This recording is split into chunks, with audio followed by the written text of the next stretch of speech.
Hello, baseball fans. Welcome to the eighth inning stretch. I'm AJ. He's Carson. Welcome to all of you listening, watching the live stream, and all of you who are listening to this on repeat later. Pay no attention to if you notice a weird buzzing.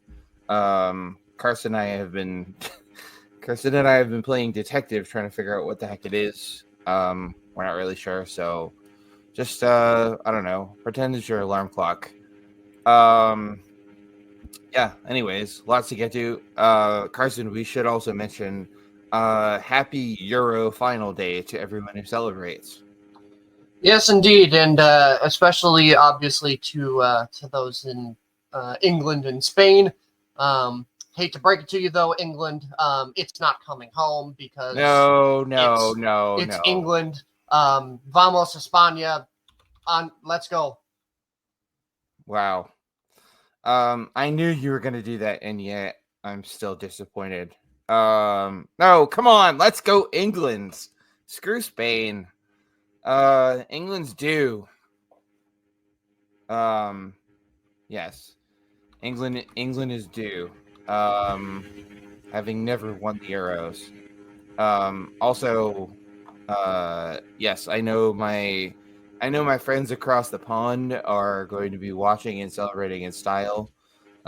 If any of you guys are up and listening this morning, I'm insanely jealous, and I wish I could be there with you guys at the pub to watch this match and to get plastered. But here we are. I'll be doing that here from the good old USA. So.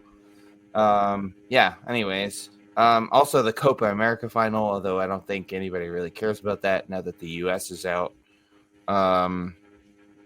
What else is going on? We got Euro, we got Copa America. The MLB draft starts tonight. So that'll be exciting. And Carson, I believe it or not, we're here, man. Like, we're at the All-Star break. I mean, today's the last day before the All-Star break. Yeah, All-Star break is upon us, which seems to have, like, I look and I'm like, wait, wasn't opening day literally, like, yesterday? Yeah. Because that's just what it feels like. There have been so many twists and turns to this season already, and here we are at the All-Star break, time for teams to reset, really kind of evaluate where they're at and prepare for the second half of the season and all that brings. Yeah, I can't believe it's. I mean, you say it feels like it was just opening day. I say it feels like it was just like we were just in spring training. Yeah, it's insane. But here we are. We've got you guys covered for all the All-Star festivities. We'll be talking about the Home Run Derby. We'll be talking about the All-Star game. We're gonna play a little contender or pretender for the playoff race. But this is it, man. Like, after the All-Star break, things kick into high gear, and to quote a certain cinematic masterpiece, here's where the fun begins.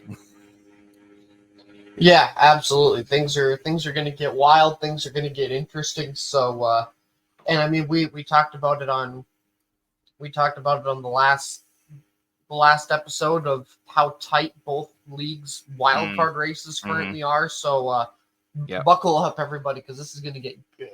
Yep. Thank you, expanded playoffs. But anyways, yeah. So before we get to all that, we do have a poll question that we posted for you guys. We asked you what you thought the best part. What's the best part of All-Star Week? I have to admit, I'm pretty surprised by these results. So with 33% of the vote, the MLB Futures game, you guys picked as your best or favorite part of All-Star Week. Then the Home Run Derby, 32%. The All-Star game, the actual All-Star game, 25%. And then a big, wait, what am I looking at here? Did I typo? I think I typoed. I did.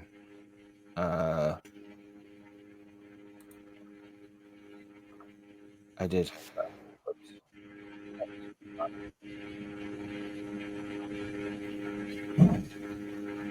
To be. Oops.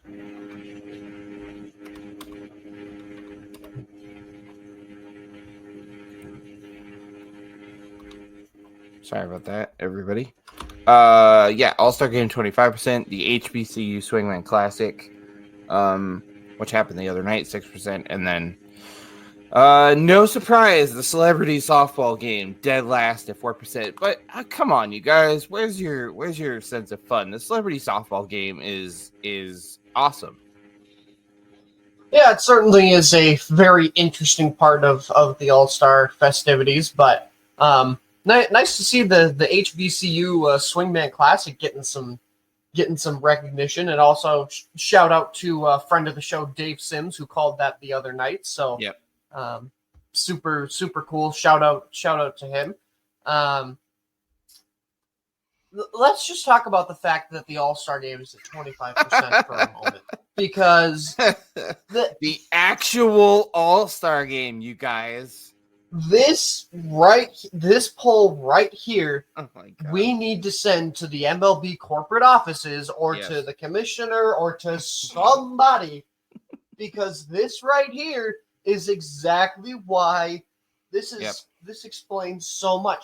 Nobody cares about the actual All-Star Game because there are no stakes in it anymore. Yep. Nobody really necessarily tries. It's, it's a gathering of, and this is not just a problem in MLB, this is a problem across a lot of sports, but it's just a spot where you can see your favorite players all in one spot. Like, that's it. Yeah. The home run derby, absolutely fantastic. Love me the home run derby. The futures game, I try and catch whenever I can, because I do understand why it's at 33%, because at the end of the day, these are guys that you're probably going to see in the majors in not too long of order, or even this year still. Like, I think Brooks Lee at one point was slated to represent the Twins in the futures game, and then, hello, Brooks, you got called up to the majors and absolutely lit the world on fire. So, I'm not surprised at all, but that the futures game is at 33%. But MLB, 25% of our audience thinks that the All-Star game, the actual All-Star game, is the best part. It finished third. Like, we got to do something here. Yeah. Yeah, and not to knock on the All-Star game. I know both of us, we both love the All-Star game. We both think baseball has the best All-Star game out of all the All-Star games. But yeah.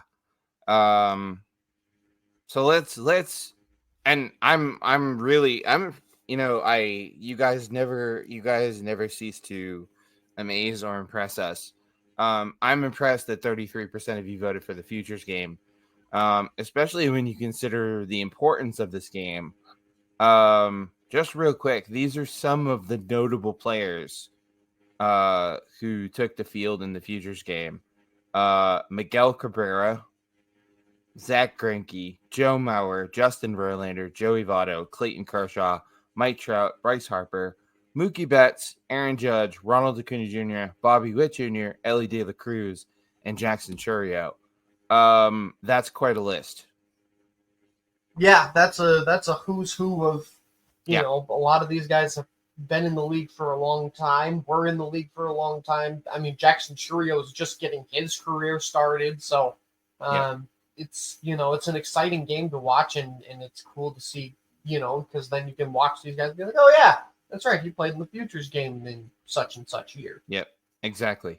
So I'm happy to see the futures game get so much love. Obviously, I mean, everybody loves the home run derby. This year we'll see with the changes, but we'll talk about that here in a second. But yeah, the fact that the All-Star game itself, the main event of All-Star week, only got 25% of the vote. Let's put on our commissioner hats here for a second. And I suspect I know what we would change, but for me, and I've been an outspoken about this for a while now, Carson, we need to make the All-Star game We need to turn back the clock and make it so that the league that wins the All-Star game gets home field advantage in the World Series. Yeah. In all honesty, that was my biggest change too. I completely agree with you because at the end of the day, I think that's what's missing from the All-Star game. And again, this is not just a problem in MLB. This is a problem across all sports. But it just felt like when there was a World Series advantage on the line, especially back in the day when, a lot of teams that had these all-star representatives, a lot of them you knew who were going to be playoff contenders. Like, let's be honest here, the Yankees and the Red Sox both kind of ruled over MLB for a good portion of time there. So especially in the 2000s, yeah, exactly. So you had an incentive because if you're a member of that all-star team and your goal is the World Series, like you want to play at your home ballpark, so of course you're going to try a little bit more. And again, this is not just a problem across Major League Baseball. This is a problem across all sports. The All-Star game is just not something that people try to do. I mean, heck, what was it, 2 years ago? Oliver Bjorkstrand in the NHL got selected for the Seattle Kraken game, and that man had already booked a trip to California and had to cancel it to go to the All-Star game. Yeah, I remember that. Yeah, and I don't know if the idea of determining, home field, home ice, home court, whatever advantage in the, I don't know if that idea works in NHL and the NBA like it does in Major League Baseball. I don't know if that would work, but it worked in baseball. It worked for what? 10 years. I think they started in like 2004 was the first year. 2004 was the first year because the American League won the All-Star game, and that's why the Red Sox had home field advantage in the overall World Series against the Cardinals. And yeah, I mean that stretch, those were some of the best All-Star games we've ever seen. So that would be my big change, Carson. I think the other thing that needs to change to reignite fan interest, can we please go back to players wearing their own jerseys? Amen. Please. Testify. My God. Well, I mean, this year's jerseys are ugly. Awful. Oh my God. They're terrible. As Chuck would say, they're terrible. Who's the knucklehead who made those? Yeah, I don't know who designed these things, but they should be fired yesterday. I mean, we were going to talk about this later, but we might as well talk about it now while we're talking about the poll here. Yeah, these if you guys haven't seen these things, I'm sure most of you have, but they are just, and I don't know, man. I don't know if it's just me, but I feel like the jerseys are getting worse every year. I mean, you could certainly make that argument. These ones are just horrible. The ones they had in Seattle last year were okay. I appreciated that they went with the Mariners colors, the Northwest green, and the I forget what the Mariners call that. What do they call that? What do they call that shade of blue? Navy blue and Northwest green. Yeah. I mean, it was kind of cool that they went with the colors, but like, this is supposed to be an all-star game. This is supposed to be, a reward for the players. Let them wear their own jerseys. Yeah, the logos for the team are just like this little thing on the sleeve. Like, how you could look at their hats, but even still, it's like, how am I supposed to know who you are? The hats are an issue all their own. It's got a weird, like, reading rainbow looking star going across it. I looked at this hat and I was waiting for LeVar Burton to pop out and start doing some reading Rainbow. My God. I mean, Take a look. It's in a book. Take a look. It's in a book of worst jerseys of all time. It's Reading Rainbow. And like, how did they miss so bad with these jerseys? Because the logo for the All-Star game itself is freaking awesome. I love it. Yeah, the logo is fantastic, but how did they miss so bad with these jerseys? I really don't know. And it's like, especially the American, the National League one's okay. The American League one is absolutely horrendous. Except the National League one is a ripoff. It's the Marlins.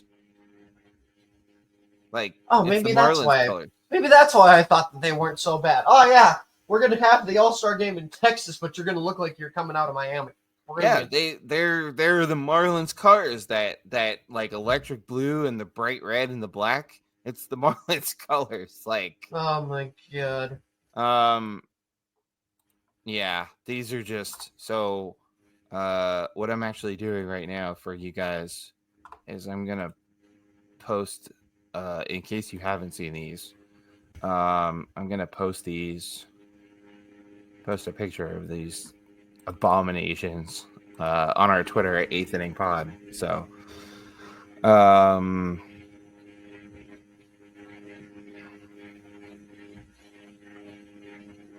no, we're gonna subject our audience to having to look at these. Oh God. Yeah. These are. Yeah. So there you go. That's posted now on 8th Inning Pod. Speaking of Twitter, don't forget to follow us at 8th Inning Pod on Twitter. And for more, including our newsletter, blog, 2 Strike Count, and our original documentary series, The Book of Baseball, which, oh, by the way, a new episode is coming soon. Head to 8thinningpod.com and help us continue making the best indie baseball content this side of home plate by supporting the show using the QR code on your screen or at 8thinningpod.com/donate. All right. So are we done trashing the jerseys? We're done trashing the jerseys, but the thought that just entered my head, and this is what I'm honestly hoping to God for, is what if they're just waiting for every team to get a City Connect jersey, and then that's what they wear in the All-Star game? I could see that. Because wouldn't that be like that would be cool to have them wearing their City Connect jerseys in the All-Star game for each team? The only problem with that is the Yankees will never have a City Connect jersey because they're boring. I mean, that's fine. Let the Yankees wear their jerseys then. Yeah, let the Yankees go out there looking like a bunch of stormtroopers, I guess. Yeah.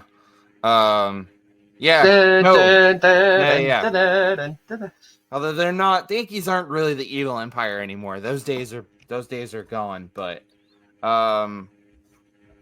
yeah, that's a really good idea. I like it. Yeah. Every other team has a City Connect jersey. The only thing I wonder is, would some of the like colors of the City Connect jerseys clash? Like, aren't there some that are? I'm trying to picture them all. Are any of them like? Because like the Mets have that gray, and the Nationals have like a grayish. That's my only concern. Is some of them? Yeah, good point. Some of them might look a little too similar. Yeah, I hadn't even thought about that. Good point. That's the only potential issue I can see with that. But, yeah, let players, at the very least, let them go back to wearing their own jerseys. Yeah, because that's just what they're doing now. Just doesn't. It's not working. It's not it, Chief. Yeah, that's a no from me, dog. Anyways, yeah, so that's that. A little bit of housekeeping to take care of. You guys might have noticed, and I think I mentioned this on our last episode, that 2 Strike Count, our newsletter /blog, is moving to Fridays. It'll be out every Friday. Because to be quite honest with you guys, trying to put it out 3 times a week was just getting to be too much. It was getting to be a lot. I was spreading myself a little too thin, burning myself out a little bit. So, it's still there. It'll just be every Friday, to sort of fill that gap. The content gap for you guys. Yeah, so it's still there. It's just a little less frequent. Of course, you can check that out at eighth-inning-pod.com/2-strike-count. I mentioned a new episode of the Book of Baseball is coming soon. I know you guys have been asking, hey, when's the next episode coming out? In fact, all you need to do to check out all the episodes is head to eighth-inning-pod.com/Book of Baseball. And you can see the full list of episodes, the ones that are already up and the ones that are coming. I have to admit, doing the Book of Baseball and making it and writing it and all the other fun stuff has been a blast. I've enjoyed all doing, putting together, with the help of producer Tasha, all 3 episodes so far. But Carson, this next one might be the one that I'm most excited about. It's called Don't Blame Bartman. And I don't think I really need to. I don't really think it needs any more explanation than the title. Yeah, no kidding. Need you say more? Yeah, right. Oh, that is gonna get that one. I think is gonna get some reaction out of our fans. That could be mired in, especially Cubbies fans. That could be mired in a little bit of controversy. You think so? I mean, I don't know. Well, I guess I don't really know how people feel about Steve Bartman at this point, but we'll see. I feel like Cubs fans have been able to let go of that because they finally won in 2016. Yeah, good point. Maybe. I don't know. I'll be honest, I don't know any Cubs fans personally. I'm just speaking from the position of a Red Sox fan who when the Sox won in 2004, because for us, for Red Sox fans, for Red Sox Nation, it was our Steve Bartman was Bill Buckner, who of course had the famous play there at first base in Game 6 of the '86 World Series against the Mets, which I was way too young. I was like a year old, so I don't remember it obviously, but I've seen it more times than I'd like to admit over the years. But no, I mean, Bill Buckner was sort of our Steve Bartman. It was Bill Buckner missed the ball at first base. The ball took a weird hop. Mets won the game. Mets won the series.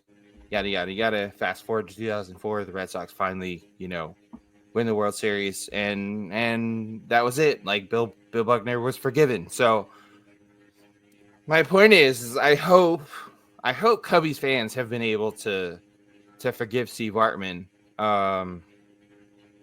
because wow, that man got treated just I don't even know the word. He got treated, I would say poorly, but he got treated awful. Yeah, just a all around scary, horrible story. I don't remember if it was a 30 for 30 I watched on it, but I watched some sort of documentary on it. And it ESPN did a ESPN had that series a while ago where it was like let's see if I can find it.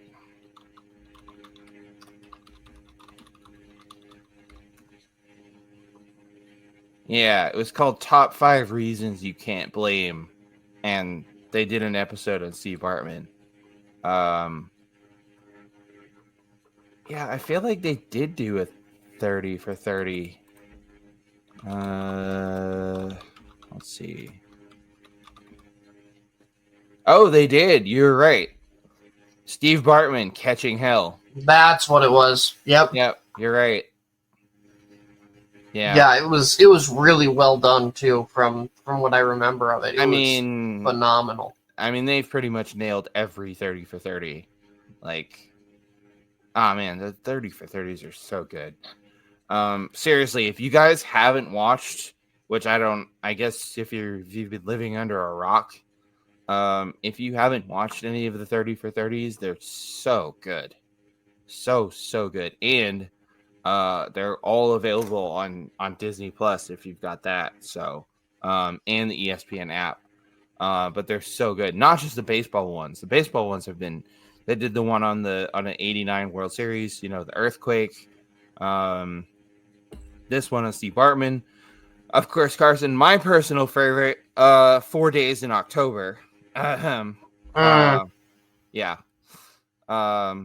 Probably not something you want to watch if you're a Yankees fan, but anyways, so yeah, my point is, my original point, new episode of the Book of Baseball coming soon. Don't blame Bartman.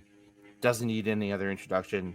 That'll be out here soon, at the end of shooting to have that out at the end of this week, this Friday. So stay tuned for that. And then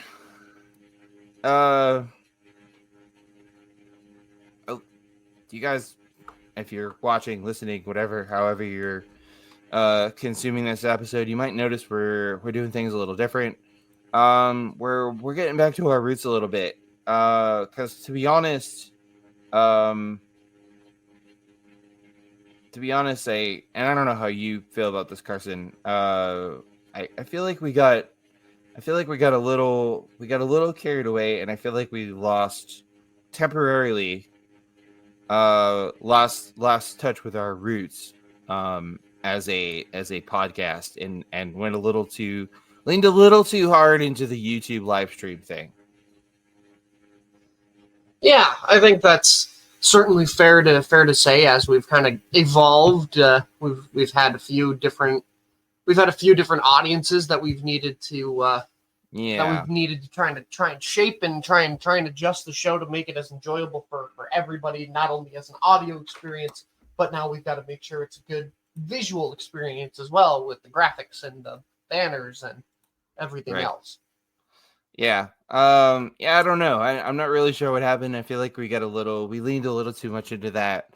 And got away from our roots a bit. And you guys, I don't know why I'm surprised. I shouldn't be. You guys let us know. We got some emails. But the most notable way you guys sort of like, hey, did you guys, snap out of it type thing was you guys are our numbers for the last few episodes have not been good. You guys have just not been, most of you still, the majority of you guys, the way you tune into the show is on demand on your favorite podcast platform, which is, that's the point. We're a podcast first and foremost. But you guys let us know. So, thank you for that. Anyways, we got a little carried away. The show got a little bloated, and a little convoluted. So we are back to our roots a little bit. Back to just a simple baseball podcast with a couple of baseball geeks talking baseball for you guys. So anyways, if you notice things are a little different, then that's why. All right, Home Run Derby, which you guys voted as the second best part of All-Star Week in our poll this week. One moment while I pull up the where are we here? Here we go.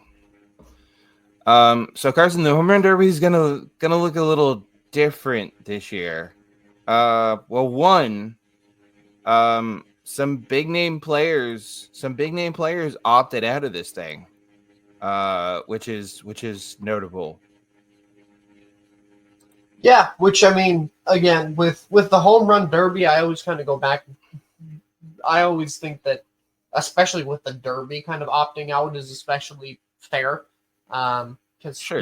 you're trying to crank home runs, and God only knows what kind of what kind of injuries that could potentially cause, and how much Yep. goes into swinging a bat, and you're doing it repetitively for how many rounds against how many different people if you make it all the Yeah. way to the finals. So I always, obviously, it's always a bummer to see people opt out of the All-Star Game festivities simply because they're just a lot of fun. But at the same time, especially with the home run derby, I respect it. Yeah, it's a lot. It's a lot of wear and tear. And especially if you're a player, if you're a player on a team that's in the midst of a playoff race, you obviously don't want to jeopardize anything. Yeah, so I mean the most notable, Aaron Judge, Juan Soto opted against participating. No surprise there. Because I mean the Yankees are in the thick of a playoff race. And but maybe the most like, yeah, okay, we'll give you a pass. Shohei Ohtani, who's, I mean, sure, he's having a ridiculous season, but he's Shohei Ohtani is not that far removed from major shoulder surgery. No, absolutely not. And Yeah. yeah, stay out of it, Shohei. Stay out of it. As much as we would love to see Shohei Ohtani cranking bombs out of Globe Life Field, yeah, I mean that's the most like, okay, you get a pass for sitting this one out, especially like I said, just not far removed from shoulder surgery, still working to try to get healthy enough to be able to pitch again next year. So yeah, we get it. But despite those three super sluggers sitting out, I mean this is still a really good, if not a little odd. Well, let's let's see if you guys can pick out the player that is sort of the odd one out here. So we've got Pete Alonso of the Mets, Alec Boehm of the Phillies, Adolis Garcia of the Hometown Rangers. That's going to be a lot of fun. Gunnar Henderson from the Orioles, Teoscar Hernandez from the Dodgers, Marcelo Zuna from the Braves, Jose Ramirez from the Guardians, and Bobby Witt Jr. from the Royals. Alec Boehm in the home run derby. That's an interesting choice to say the least. Certainly is an interesting choice, but can also certainly respect it. He's had a heck of a year, and well, not necessarily. When I think Alec Boehm, I don't think power hitter. I don't think home runs. Which is fair. Yeah. It's just I'm not saying it's good or bad. It just is. But I just like I was watching the Phillies Dodgers game the other day, and they were the announcers were talking about that. It was on MLB Network, so it was Matt Vasgersian and what's his name, Tom Verducci, and they were talking about it, and they kind of pointed that out, and I went, oh yeah, like Alec Boehm is not your typical conventional power hitter, but I mean, who knows? Like, I mean, this is the home run derby, Carson. We've seen it over and over and over again. All it takes is for a player to get hot, and boom, they got a chance to win this thing. Yeah, absolutely.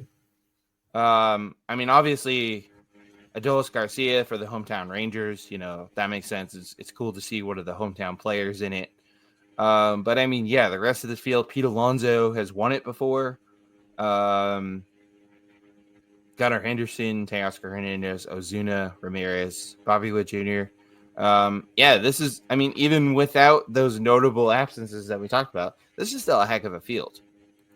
Yeah, absolutely. I mean, this is a real, it's still a who's who of baseball, especially this year with the addition of Alec Boehm, and a lot of these guys are known for their home runs. Of course, we've got a little bit of a new format with the home run derby this year, so yeah, should be interesting. Yeah, I honestly, I don't know how I feel about this. So for the last, I don't know, however many years, it's been like a straight up bracket style tournament thing. This year they've changed it up a little bit. So all 8 hitters will compete against each other in the first round. The top 4 with the home run totals will advance to the semifinals, and then they'll have the sort of the knockout style tournament thingy that we've had the last little while, with the number 1 facing number 4, number 2 facing number 3, and then obviously the 2 semifinal winners will face off in the championship round.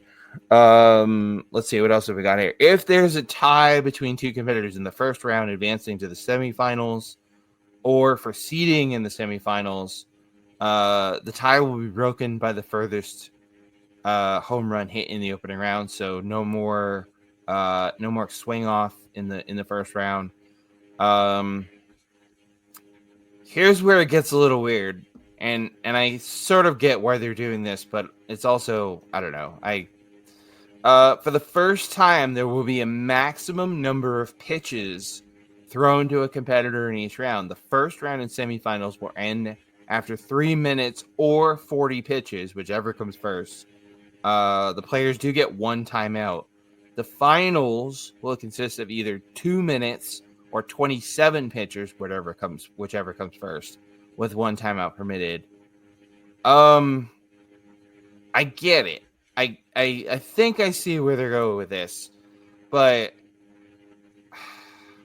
I don't know. I honestly don't know how I feel about the maximum number of pitches, because I feel like that could favor certain hitters and be a disadvantage to others.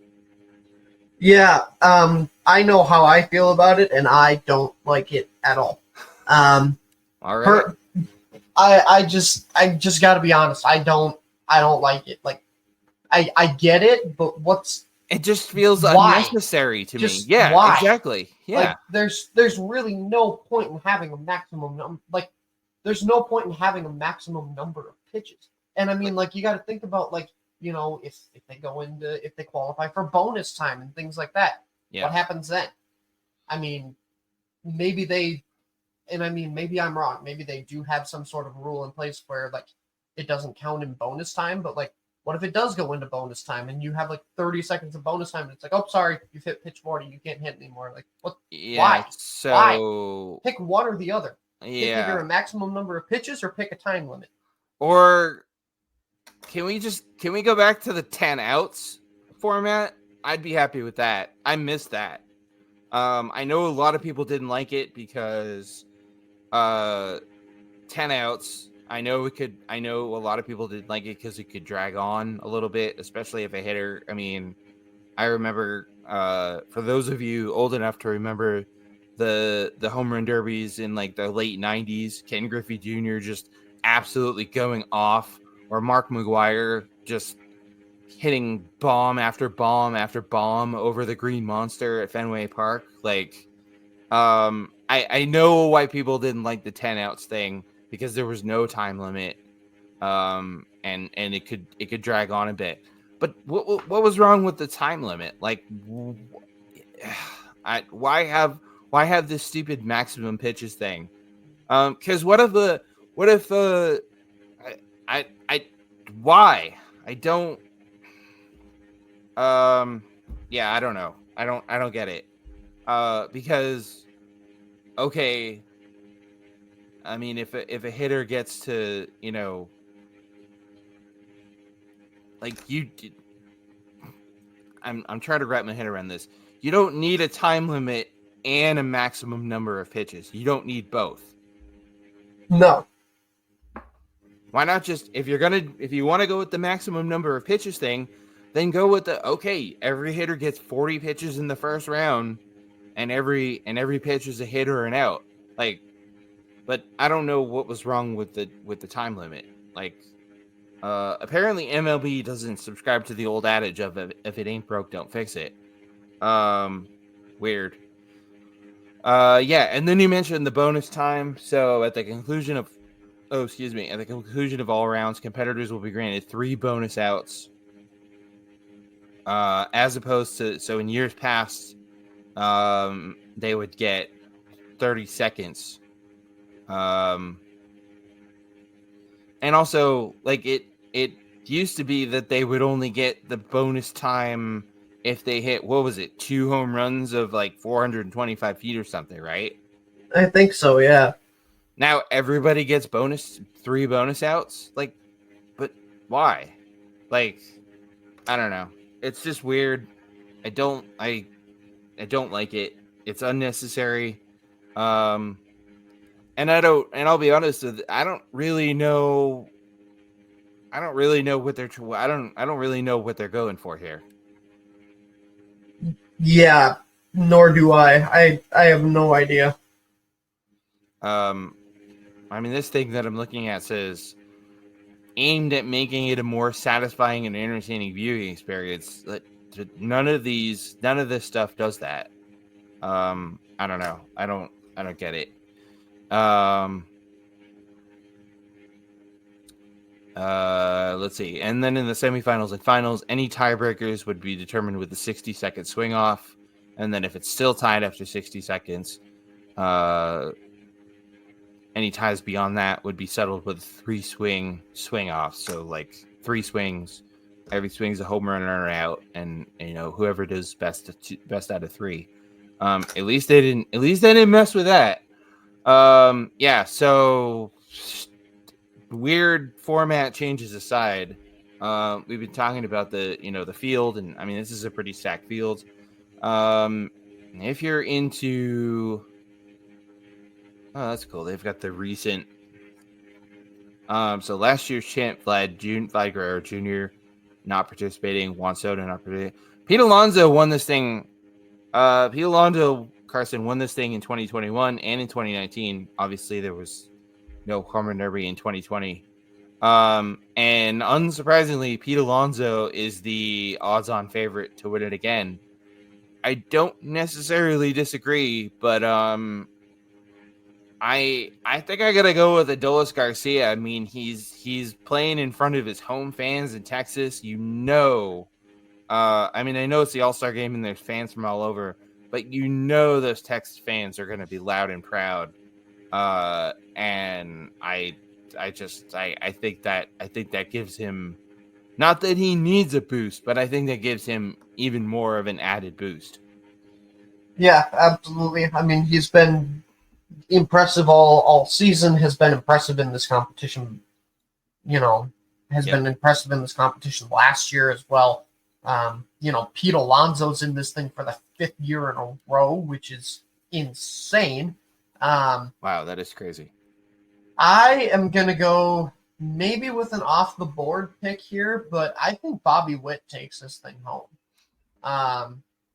Maybe that's a little bit of an off-the-board pick, but I don't know. I got a gut feeling that he's going to take this thing home surprise a lot of people and take this thing home for the AL Central. Yeah, I was going to say, I mean, Bobby Witt Jr., we were talking about Alec Boehm not being somebody you think of necessarily as a power hitter. But I mean, Bobby Witt Jr.'s got 16 home runs so far this season, according to as of this. So yeah, I mean, I don't think that's too far. That's a bit off the board, but I don't think it's too far. I mean, he's plus 700 odds, so that's not, I'm a little surprised, and I know odds can be weird, but I'm a little surprised. So in order, Pete Alonso is the favorite at plus 300. Adolis Garcia, Marcelo Zuna, Gunnar Henderson, Bobby Witt Jr. I'm a little surprised to see Teoscar Hernandez and Jose Ramirez at the bottom of these odds. Both of those guys can crank the baseball. Yeah, absolutely. I mean, it's a little weird. Yeah, it's very, very interesting that they're certainly very interesting. They're at the bottom, but yeah, I guess they got to go out and prove us all wrong. And then Alec Boehm is way down there at plus 1,500. I mean, I gotta be on. I mean, I picked Adolis Garcia. I think he has. I think, but man, it would be quite. It would be pretty freaking awesome if Alec Boehm found a way to win this thing. That would be sweet, especially with everybody, us included, talking about him not being a traditional power hitter and all this other stuff. So that would be pretty wild. But yeah, we'll see. So the home run derby is obviously it's Monday night. I'm pretty sure it's on Fox, like the All-Star game. And then, of course, the home run derby on Monday night leads into Tuesday's All-Star game. And if I can find the what am I looking for? Looking for the where the heck is it?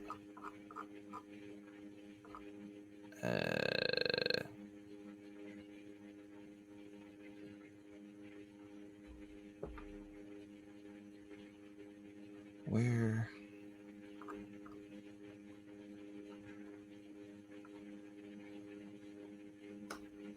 Sorry, guys. I just had the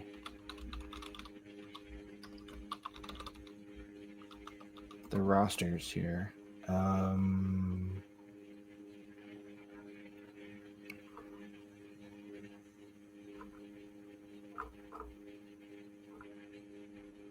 Yeah, here we go. Yeah, so obviously the home run derby on Monday night, and that leads into Tuesday night's All-Star game. Some interesting choices for the All-Star rosters, and also some interesting snubs. So we'll just start with we'll just run through these real quick, and then we'll sort of so for the American League, the starters, catcher Adley Rutschman, first base Vlad Jr., second base Marcus Semien, third base Jose Ramirez, shortstop Gunnar Henderson, outfield Aaron Judge, Juan Soto, and Steven Kwan, designated hitter DH Jordan Alvarez, the reserve Salvador Perez, Carlos Correa, Josh Naylor, Isaac Paredes, Willie Castro, Jordan Westberg, Bobby Witt Jr., Jarren Duran, fuck yeah, Riley Green, Anthony Santander, David Fry, starting pitchers Tyler Anderson, Corbin Burns, Garrett Crochet, Logan Gilbert, Tanner Houck, fuck yeah again, Seth Lugo, Cole Riggins, and Tarek Skubal. Relief pitchers Emmanuel Clase, no surprise there, Clay Holmes, Andres Munoz of my Mariners, Mason Miller, no surprise there, and Kirby Yates. I gotta be honest, I'm looking at this American League roster, and I don't really have any issues. I don't really have any nitpicks. Yeah, I don't have a ton of issues. I do have one. Granted, he is now injured, so this may be a very mute point. How does Jose Miranda not make the All-Star team? How? I don't know. I don't have an answer for you.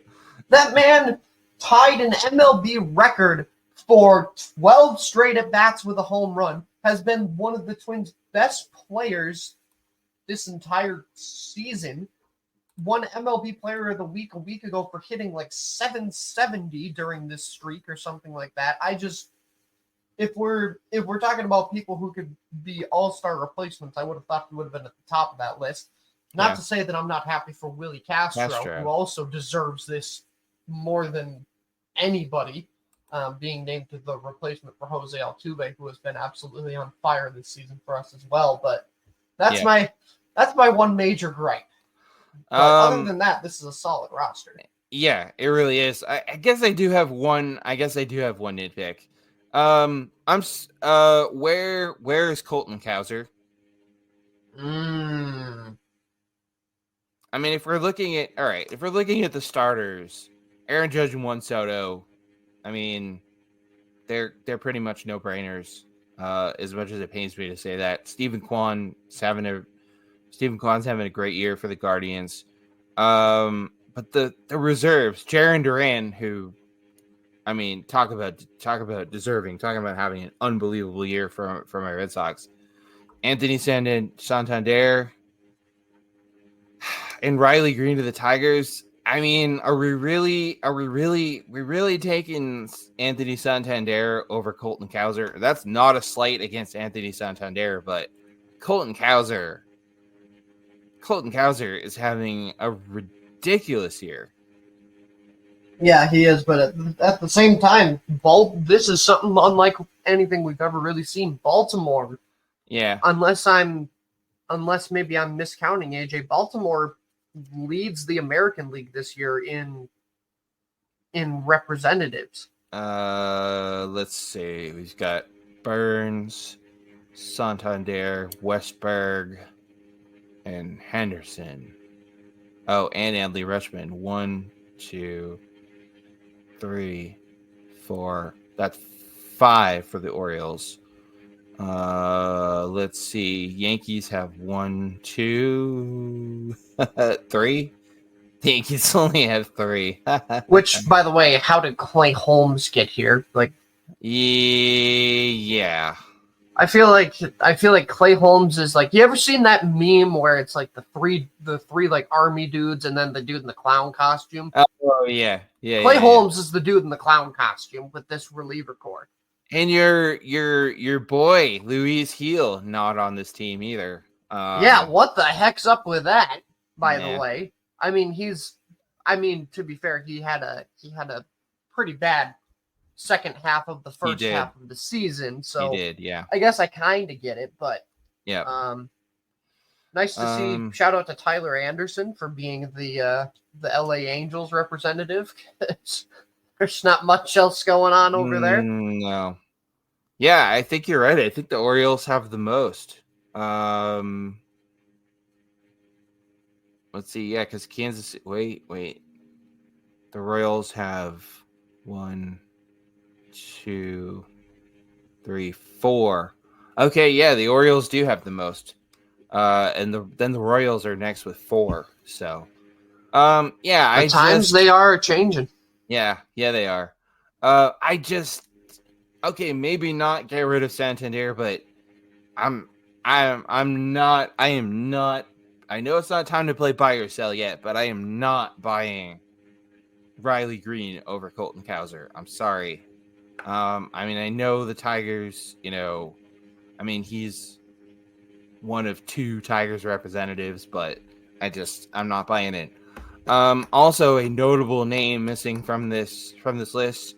Brent Rooker, anybody? Yeah, actually very, very surprised that he was left off of this roster. I mean, Brent Rooker, aka one of the only good players on the Oakland A's. Not even good, just relevant. Yeah, that relevant. Yeah, right. Relevant is better. I'm not really sure how Brent Rooker misses out. And then in the pitchers, I mean, we talked about Clay Holmes. We talked about Luis Hill. Where's George Kirby? Where? Yeah. Where's George Kirby? Where's Jack? And I know Tarek Skubal's having a great year, but like Jack Flaherty also? Anyone? Jack Flaherty has had a true renaissance. His really his entire career this season has kind of come back to being the Jack Flaherty we all remember from, his days in St. Louis. So yeah, very surprised to not see him on this roster also. Yeah, and I mean the rest of the pitching core: Corbin Burns, Garrett Crochet, Tanner Houck, Cole Reagans. Maybe instead of the second spot for Cole Reagans for the Royals, throw in Jack Flaherty or George Kirby. Maybe, I don't know. Man, I have to be biased here for a second. Man, I have to gush for a moment. How proud I am of Tanner Houck in the year he's had and getting himself onto this all-star team. Like that's just so cool. It's so freaking awesome. Yeah, shout out to Tanner Houck, who has had an absolutely incredible season in a career that has been, he's kind of bounced around or excuse me, I'm thinking of a different Houck. Goodness. Where he's had some up and down years with Boston, and this year's finally kind of put it together and is getting the recognition he deserves. Yeah, for sure. I'm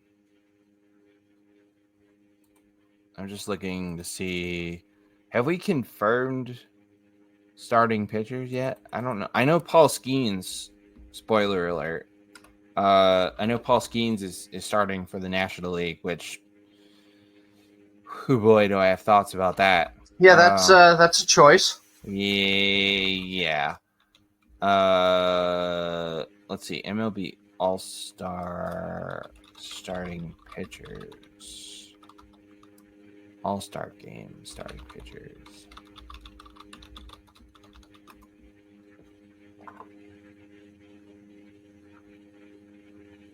Yeah, I know Paul Skeens was in National League, but who the heck? Is it Scooble? Is it? That's also a choice.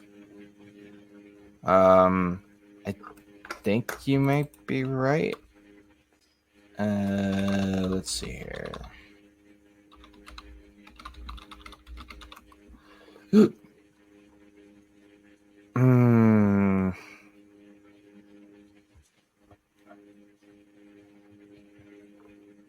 I don't think it has been confirmed yet, but everything looks like yeah. It looks like that's gonna be that's how that's where Bruce Bochy is going. But it doesn't look like it's been confirmed yet. So that's a choice. I mean, no disrespect to Tarek Skubal. But I mean, Corbin Burns, Garrett Crochet, Logan Gilbert, Tanner freaking Houck. Come on. Like, Bruce, you're telling me that Bruce Bochy, who I have all the respect in the world for, is looking at this rotation of starting pitchers and going, yes, I believe I'm going to start Tarek Skubal over Seth Lugo, Tanner Houck, Logan Gilbert, Garrett Crochet, and Corbin Burns? Are you freaking kidding me? Come on, Bruce. I mean, I get your anger, but I also get where Bruce is coming from on this. Like, at the end of the day, Bruce Bochy is a manager who, like, if he was managing the National League, I do not think Paul Skeens would be starting this game. Because Paul Skeens shouldn't be starting this game. Correct, but Bruce is going to put out the guy that he thinks is going to give them the best chance to start off well. Because we all know how the All-Star game works. They're going to go through like 11 different pitchers. Like we all know how this is going to go. Right. So, giving Skubal that first shot, I think is a smart move, because at the end of the day, Skubal is an incredible pitcher. He's going to he's going to put the American League in a very good spot. And at the end of the day, everybody's going to get a chance to pitch in this game because it's the All-Star game, and they're going to go through 11 different pitchers. Yeah, I mean, I know it's the All-Star game, and I know, it's not like, it's not like the starting pitcher is going to go 5-6 innings. They usually go 3 innings, 2 innings, 1 inning even. I get it, but I just maybe it might be my bias, but I just I don't know. I know Tarek Skubal's having an awesome year. I know he's proven himself. But come on, Bruce. You've got I don't know. Anyways, on to the National League roster. Starting lineup: catcher William Contreras, first base Bryce Harper, second base Ketel Marte, third base Alec Boehm, shortstop Trey Turner, outfield Christian Yelich, Jurickson Profar, Fernando Tatis Jr. Okay. Designated hitter Shohei Ohtani, no surprise there. Reserves: catcher Will Smith, infielders CJ Abrams, Pete Alonso, Luis Ariz, Mookie Betts, Ellie De La Cruz, Freddie Freeman, Ryan McMahon. Outfielders: Teoscar Hernandez, Jackson Merrill, Helio, I think that's how you pronounce it, Ramos, Brian Reynolds, Barcelo Zuna. At DH, starting pitchers: Max Fried, Hunter Green, Shota Imanaga, Reynaldo Lopez, Christopher Sanchez, Paul Skeens, Logan Webb, Zach Wheeler. Relief pitchers: Ryan Helsley, Jeff Hoffman, Tanner Scott, Matt Strom, and Robert Suarez. We already kind of talked about it, and again, no disrespect to Paul Skeens, the dude's having an unbelievable season. He's come out as a rookie and just set the world on fire. Not an all-star starting pitcher yet. Yeah, he's definitely the he's the flash. He's the I don't want to use flash in the pan because I don't think he's a flash in the pan per se.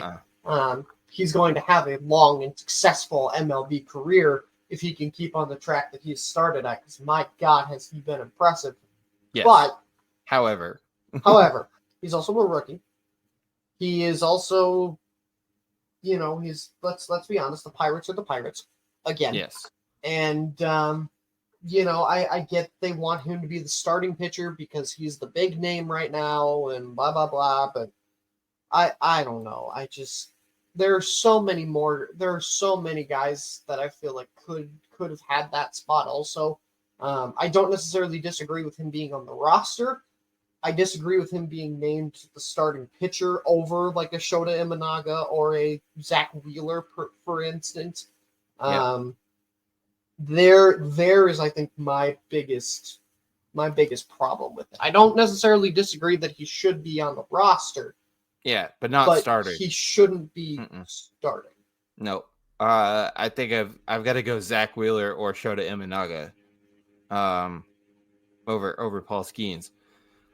Yeah, that's certainly a choice. I don't really have any let's see. I'm sure I can find some nitpicks.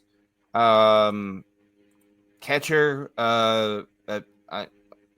where's Patrick Bailey? Dude's one of the best catchers in baseball, period. I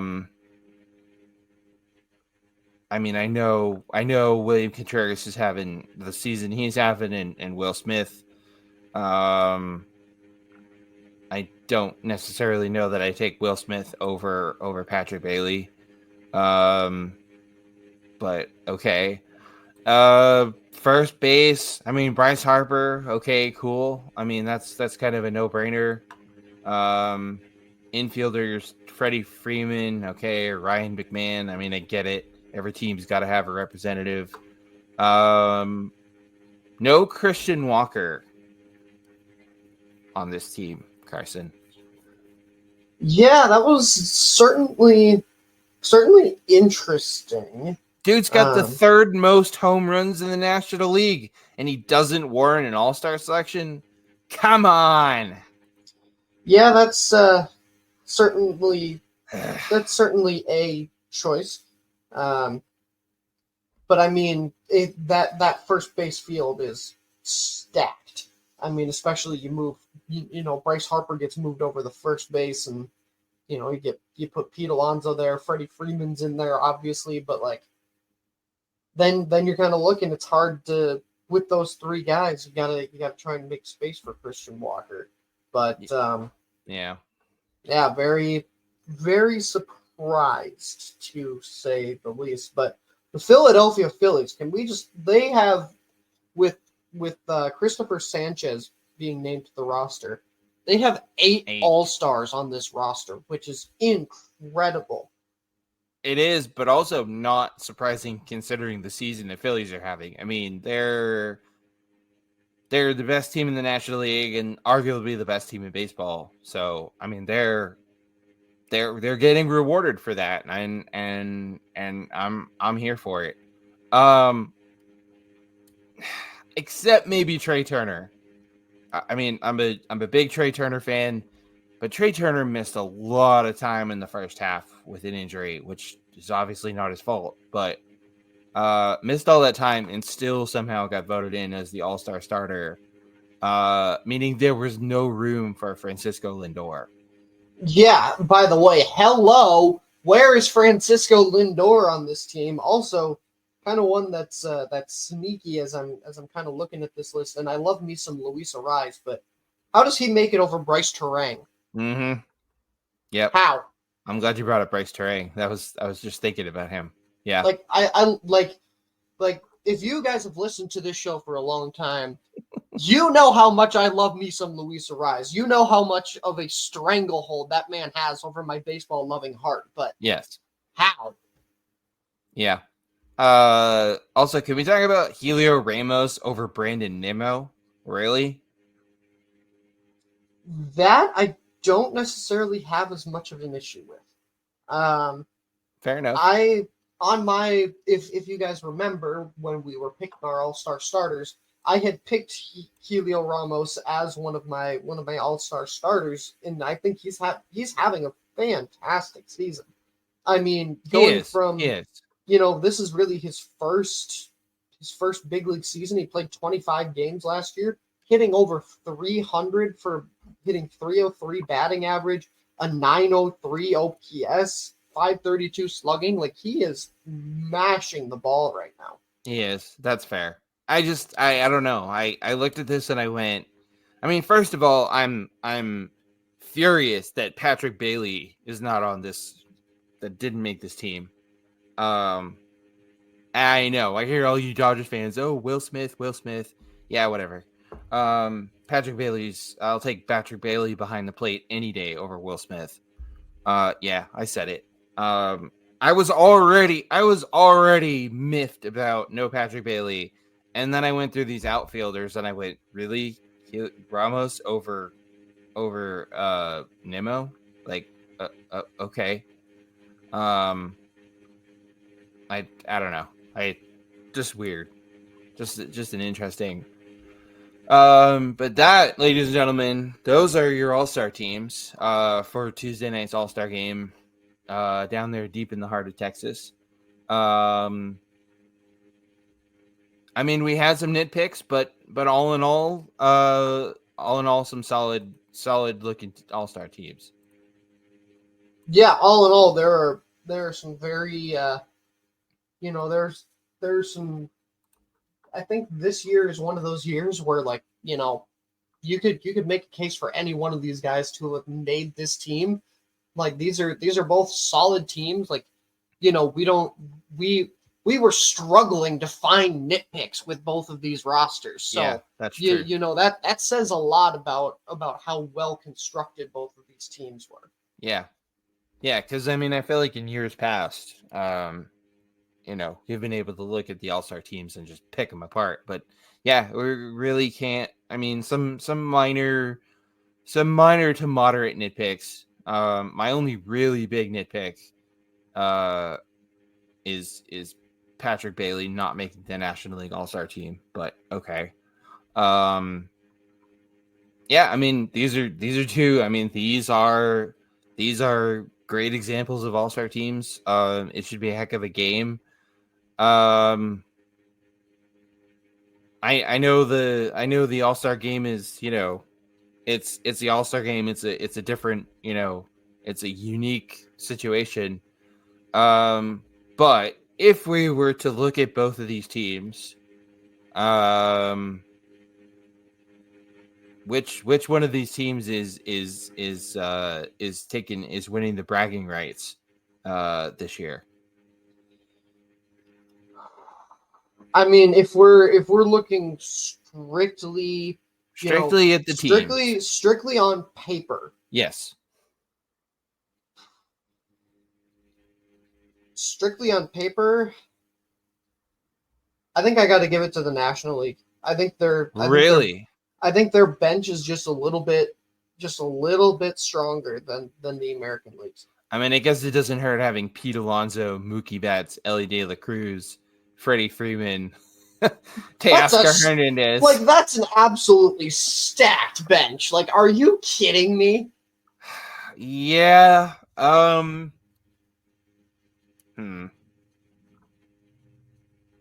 I don't know, man. Like, I know it's the All-Star game, and I know they're not going to play the whole game, but that American League starting lineup, Rutschman, Vladdy, Semien, Ramirez, Henderson, Judge, Soto, Kwan, Alvarez, are you freaking kidding me? I think I'm going American League. And I know it's the All-Star game, and I know it's different, but man, like, you got Bruce Bochy in the dugout. And Bruce is going to manage this thing like it's Game 7 of the freaking World Series. Bruce Bochy is a winner. He's going to manage this game like he's trying to win it. And you're right. I do have to concede your point about the National League bench. But yeah, I think with Bruce in the dugout, I think pushes it over the edge for me. Yeah, that's fair. I mean, Bruce Bochy, the dude's just a winner. So, yeah, that's the All-Star game. Everybody, that's Tuesday night, on Fox again. We'll be watching. So once all the All-Star game festivities are over and we get back to playing regular baseball, we sort of mentioned this at the top of the show that once the All-Star break is over, that's it, everybody. It's trade deadline, and then things kick into high gear in the push for the playoffs. And with the, ever since we've had the expanded playoffs, that makes it even more interesting with the 3 wildcard spots up for grabs. So looking at the standings, American League standings, entering the All-Star break, look as thus. Your division leaders, the in order. We've got the Cleveland Guardians, we've got the Orioles, we've got the Mariners. Yes, Mariners in first place. I love it. The 3 current American League wildcard teams, the Yankees, the Twins, and the Red Sox. I'm so sorry, Carson and Twins fans, but if the season ended today, which you should be grateful it doesn't, your Twins would have to face the Yankees in the playoffs. Not again. We all know how that's panned out in years past. But I thought it might be fun to look at the teams that are currently in the playoffs and play a little contender or pretender. So let's just go down the list. Cleveland Guardians, contenders or pretenders? The AL Central saltiness in my heart makes me want to say pretenders, but I think they're contenders. I don't think that you can, sit here and say that they're not for real at this point. Like, they've got everybody firing on all cylinders. If Stephen Vogt isn't unanimously AL Manager of the Year, I'm going to lose my mind. Yeah. Because the way that he has guided this team to the spot where, they were still successful last season, but didn't make, the AL Central was an absolute crapshoot aside from the Twins last year. To the point where they are now on top of the division and have the best record in the American League. Mm-hmm. I don't think you can say they're pretenders. I mean, they don't have the best record by much. They're only right. But yeah, no, they are contenders. It's really hard to find any weaknesses on that team.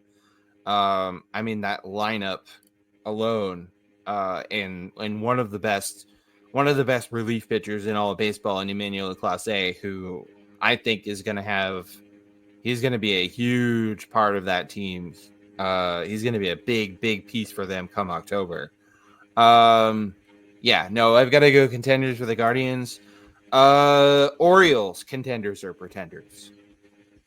Again, I gotta say they're contenders. Granted, right now they are not on the they are not heading into the All-Star break on the hottest of runs, but they lost their last 5. Yeah. Yeah, I this is basically the same team that you brought to the dance last year, and if not more improved with the kind of resurgence of Colton Cowser, and Jordan Westberg's been doing his thing. So yeah, I have to say that they're contenders, I think. Yeah, same team they brought to the dance last year with the addition of Corbin Burns. I don't know, man.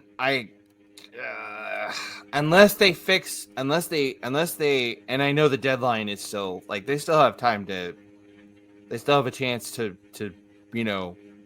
add and bolster their starting pitching, man. Their starting pitching worries me. And I know I know they'll probably make moves at the deadline, but pre-deadline Baltimore Orioles, I gotta go pretender. That starting pitching is not good enough to get them where they want to go. Sorry, O's fans. Don't worry. I'm sure you guys are gonna add pitching at the deadline. I'm sure of it. All right. Let's have it. Seattle Mariners. Come on. Contender or pretender? Are you forgetting that this was my World Series winner pick? Of course they're a contender. What are you talking about? I mean, that starting pitching is absolutely lethal, led by, of course, I think at this point, AJ's favorite pitcher across all of MLB, including Tanner Houck, Mr. Luis Castillo. Yeah. I mean, just an incredible team. I mean, granted, I'm a little concerned about kind of their inconsistencies offense, with their offense. Yeah, I'm a God. little concerned about the inconsistencies there. So I'm definitely leaning more out of the 3 division leaders. They are the ones that I lean more towards pretender, but I mean, they're also my World Series pick, so I got to pick with my heart a little bit here and say contender. Sorry, Seattle. The Mariners are not contenders as currently constructed. Yes, the pitching from top to bottom, the starters, the bullpen, the back end of the bullpen, the pitching has been ridiculous. But my God, can we please score some runs? Holy crap. Can we just stop leaving runners on base? Can we stop swinging at pitches that are a mile out of the strike zone? Holy crap. Yeah, plus 20 run differential, worst among the playoff teams. Yeah, plus 20 run differential is not going to win you any games in October. Man, the offense, the bats, man, the bats. Mariners, offense, batters, hitters, if you're listening, please stop swinging at pitches that are in Tacoma. Come on. Looking like Javier Baez out there. Right? They're swinging at pitches that are in freaking Tacoma. I mean, come on. If they're able, and I feel like a broken record. I've been saying this all season. Carson, I've been saying it for like the last 3 years. If they can figure out how to be consistent on offense, this is a World Series caliber team. But holy crap. Yeah. And I mean, if we're being honest, if they weren't my World Series pick and I wasn't picking with that bias in mind, they would probably be pretenders. Because of that. Yeah, for sure. I don't know. I don't know what y'all need to do at the deadline. You need to go out and get a couple bats. And I mean they fired their offensive coordinator, whatever you call it, and that seemed to help for a little while, but they've been right back to their old ways of swinging at pitches that are in Tacoma. So I don't know. But the good news is they're in first place and headed in and will enter the All-Star break as the division leaders in the AOS. So there's that. All right, on to the wildcard teams. The New York Yankees, contenders or pretenders? I mean, contenders. Like, let's be honest here. Like, their lineup is stacked.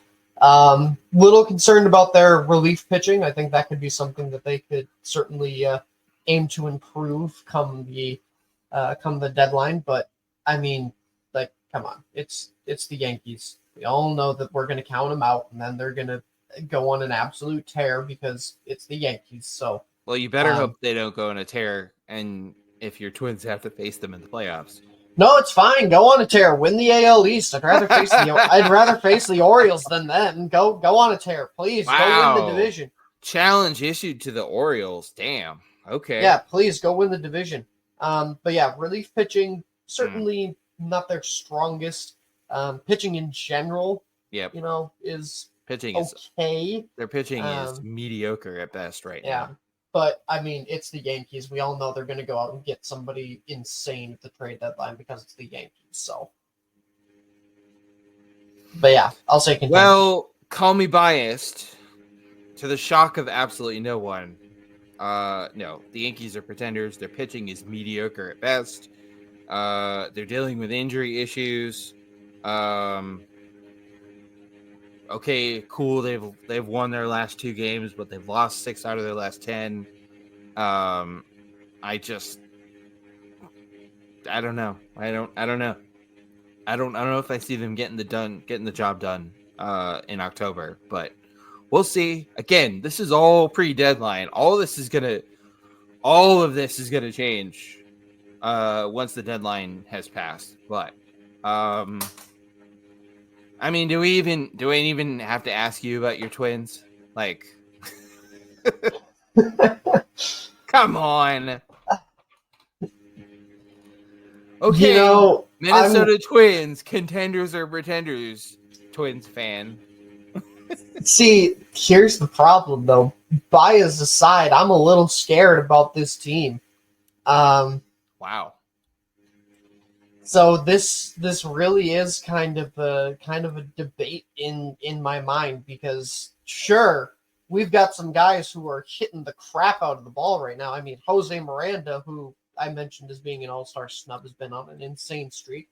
Just got put on the 10-day IL, so that's not great. But I mean, Carlos Correa finally looks like the Carlos Correa that we paid $100 and something million for. Yeah. Byron Buxton has managed to stay healthy, which might be the greatest victory of the season. I mean, Ryan Jeffers, I think at this point should be starting more games over Christian Vasquez. No disrespect to the former Red Sox, but he just is not cutting it right now. But I'm concerned about this starting pitching group. Like, if it's not one thing with the Twins, it's the other in recent. The starting pitching's really good, but the offense sucks. The offense is really good, but the pitching sucks. When Simeon Woods Richardson, who finally, by the way, has become a mainstay at the major league level, is your best starter, and Baseball Reference lists him as your 5th starter in your 5-man rotation. That's not great.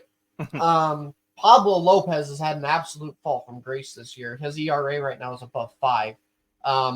Chris Paddock has an ERA above 5. Bailey Ober has been okay, but for some reason, whenever he faces the Kansas City Royals, that man starts sweating in his boots.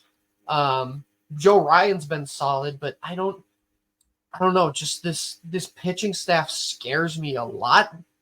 Well, without all that being said, you know what? Screw it. Let the bias win. The Minnesota Twins are contenders, baby. Let's go. Nice.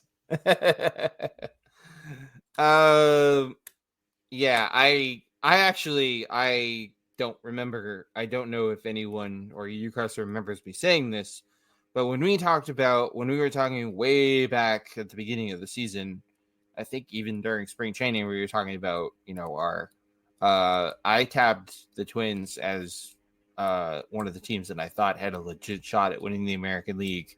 And I still do. So yeah, I'm going contender. The issues you brought up, kind of aside.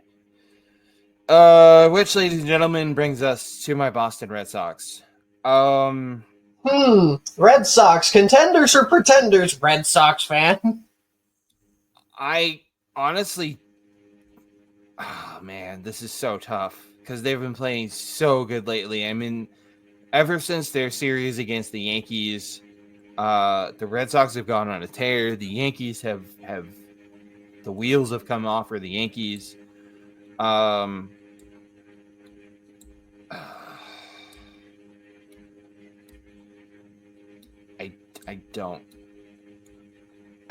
don't think they're contenders right now. I think they have the potential to be contenders. I think this next stretch between after the All-Star break is over and between the end of the All-Star break and the trade deadline, I think is really make or break time. We're going to find out a lot. We're going to learn a lot about this Red Sox team. Because if they can play the way they've been playing, they've got to start winning games at home. They're 2 games under 500 at Fenway Park, which is unacceptable. They're 10 games under 500 against teams that are under 500, also unacceptable. And over this next stretch, they're playing a lot of teams. I think every team they're facing, in fact, I could be wrong, but I'm pretty sure that's what they said the other night on the game, that their next little stretch here, every team they're playing exclusively against teams that are currently in the playoffs, which is this is a big stretch, because if they play up to their potential in the way they're capable of playing, and they win some games and they win series, you're going to force ownership. You're going to force that greedy slimeball of an owner, John Henry. You're going to force him into doing something at the deadline. But if they don't and they drop off, well then, I don't think we're going to see anything happen at the deadline. Granted, I don't think they need a lot. I don't think they need a lot at the deadline. They're starting pitching. They're pitching overall. Thank you, Andrew Bailey.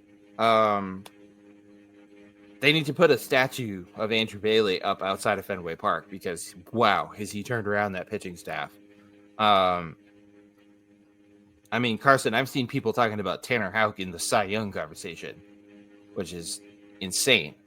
But right now, as of this moment, I'm sorry, Boston. As of this moment, pretenders. Boy, you're better than me. You didn't let the bias win. It wasn't easy, man. It wasn't easy. I also have to say that right now they are looking like pretenders. I agree with a lot of what you said. I don't think they need to do very much at the trade deadline. Nope. I think the biggest thing that the Red Sox need is to get some depth at the deadline. I don't think you need to revamp necessarily the starting lineup. Like, the starting lineup looks good as it is. I just think, maybe put like a second baseman to slot in there is like the only gripe that I would have with Trevor Story being out. But but I think the biggest thing they need is some depth. No disrespect to former Twin Rob Refsnyder, but when he's 33 years old and playing 55 games, and he's like the only person that Baseball Reference lists as a depth outfielder, you need some depth in that department. Yeah. big time. And Where I disagree with you slightly is when it comes to the pitching staff. I am very impressed with the bullpen for sure. I mean, Kenley Jansen is like one of my favorite closers probably of all time to watch. Brennan Bernardino has been absolutely awesome. Incredible. Yep. Cam Boozer, same thing, has been absolutely incredible. But I look at this starting pitching staff, AJ, and I'm looking at Tanner Houck. I see how well Tanner Houck's doing. I'm looking at Cutter Crawford, who had a spectacular start to the season, has fallen off somewhat, but is still doing okay. But I look at those 3 and 4 of Brian Bello with an ERA of 5.4 and Nick Pivetta at a 4.18, and they've struggled, yeah. If we're looking at, even a wild card series where one of those two guys has to start a game, I'm a little concerned if I'm a Red Sox fan. Yeah. Now, granted, Cooper Criswell not necessarily doing much better, but is a little bit better at a 4.03 ERA. But yeah, I don't know. I think a little bit of depth in the outfield and a little bit of depth for that starting pitching staff. Yep. Is what is needed at the deadline. But for right now, as constructed, I think the Red Sox are pretenders. But honestly, that's it. Like they don't need to do anything crazy at the deadline. I mean, I'm not going to exactly be upset if they. I mean, I don't think this will happen, but I'm not exactly going to be heartbroken if they go out and get Garrett Crochet at the deadline or something. But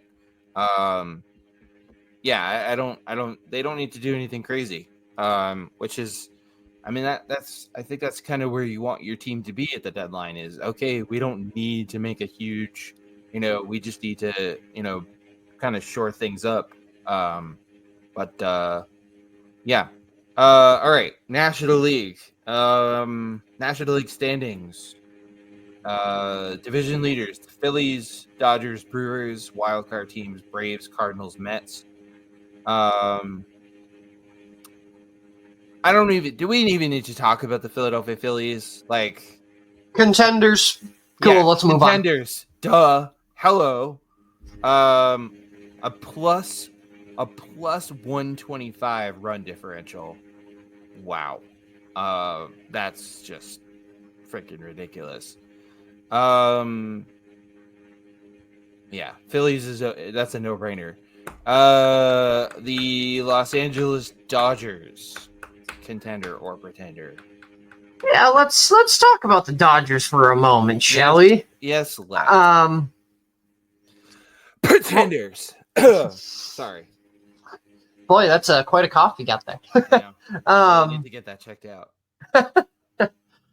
Where my biggest concern, I think, overwhelmingly for the Dodgers is right now is starting pitching. Yeah. Walker Buehler, 15-day IL. Yoshinobu Yamamoto, 60-day IL. Tyler Glasnow, 15-day IL. Mm-hmm. When your best pitcher, actually, not even when your best pitcher, not even actually your best pitcher. Let me pivot for a second. When the person who is listed as your third starter is a 35-year-old James Paxton, that is a problem. Again, no disrespect to James Paxton, who was one of the best Mariners pitchers of this decade, of the 2000s. But when your third starter, according to Baseball Reference, is James Paxton, that is a problem that you need to fix quick, fast, and in a hurry. Mm-hmm. Bullpen overall has been solid. I mean, this lineup is as advertised. Everybody seemingly right now is hitting the cover off of the ball. Again, got some injuries going on there that I'm a little concerned about. With all of that leading me to say, key word here is as this team sits today, mm-hmm. with injuries and everything included, mm-hmm. they are still contenders, baby. God. Well, I had you there for a minute, didn't I? Yes, you did. Well, ladies and gentlemen, I have to respectfully disagree with my illustrious co-host. Are you kidding me? not only is currently constructed, I don't care what this team does at the deadline. They're the Dodgers. They choke every year. How do people? They choke, and then the next year, everybody goes, "Hope the Dodgers are going to win it all this year." No, they're not. Spoiler alert. Save yourself the suspense. They're going to choke like they do every year. They're the Dodgers. That's what they do. They have a ridiculous regular season. They rack up all these wins. They get to the playoffs, and they crap the bed in the playoffs. And they're going to do it again this year. Pretenders. Ugh. Well, but at least if they do it this year, I would imagine that would spell the end of Dave Roberts. So that's not necessarily a bad thing. Yes, that would spell the end of Dave Roberts. And probably some other people. Milwaukee Brewers. This is an interesting case. Yeah. Contenders or pretenders for the Brewers? Yeah, very, very interesting. This team has had a little bit of a consistency issue, it seems, during the season. They've got some fantastic young players on the roster. I mean, Jackson Chourio, Joey Ortiz, Bryce Terang, all have been performing very well. Contreras, of course, as well. Yes. Here is one of my main gripes with this Brewers team. AJ, Baseball Reference has Gary Sanchez listed as this team's primary DH. Fix that immediately. Yeah. Like, God, put Sal Frelick in there. Put Jake Bowers in there. Anybody. Put Eric Haas in there if you really want to. Anybody but Gary Sanchez. No disrespect to Gary Sanchez. I love me some Gary Sanchez. But you can't have him be your DH. You just can't if you want to be a contending team. Starting pitching is really where a lot of the inconsistencies, I think, shine. Freddie Peralta, who was one of the best pitchers, I think, potentially in MLB last season, has really kind of struggled with his consistency this year. Colin Rea has been okay. Tobias Myers has been solid. The bullpen has been overall pretty good. Trevor McGill is another guy that I think could have easily made the All-Star team. They brought in Aaron Savali from Tampa Bay to help shore up that starting rotation. But right now, I can't look at this team and say that I see a contender. I have to say that the Brewers are pretenders right now. Oh, man, I really want to call them contenders. I really, really do, because what they're doing, I mean, you lose your manager, Craig Counsell, to a division rival, no less. Craig Counsell basically goes, yeah, see you guys later. I'm going to manage in Chicago. Wow, slap in the face. You trade Corbin Burns. And then you just, you head into no big deal. You head into the All-Star break in first place in your division by a pretty considerable margin. I really want to label them contenders, but yeah, the issues you brought up, as currently constructed, the Brewers are pretenders, but they're right there, right there on the brink. Here it gets a little easier. The Atlanta Braves. Or does it? Oh, come on. But here, again, my issue is this is a team that has been plagued by the injury bug. Yep. You do not have Ronald Acuna. You do not have Spencer Strider. Nope. And you will not have them for the rest of this season. Nope. Like, again, no disrespect to Adam Duvall and Eddie Rosario. You cannot have those be the guys who are replacing Ronald Acuna. You just can't. Nope. I mean, for God's sake, Adam Duvall has played in 75 games at 35 years old. Sean Murphy has been okay since coming back from injury. But I don't know, the way the Phillies have kind of had a grapple hold of this NL East. I'm looking at the starting pitching, and I'm seeing some guys who are still doing solid.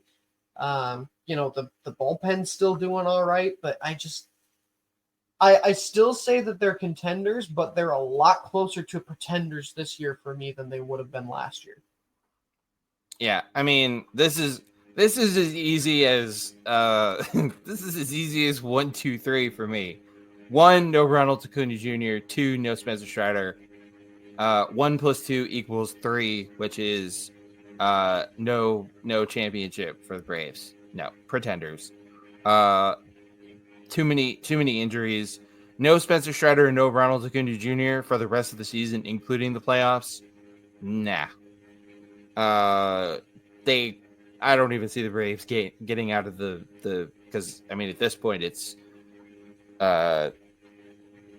pretty likely that they're going to end up playing in the wild card round, and I don't even see them getting out of that with the way they're looking. So St. Louis Cardinals, contenders or pretenders?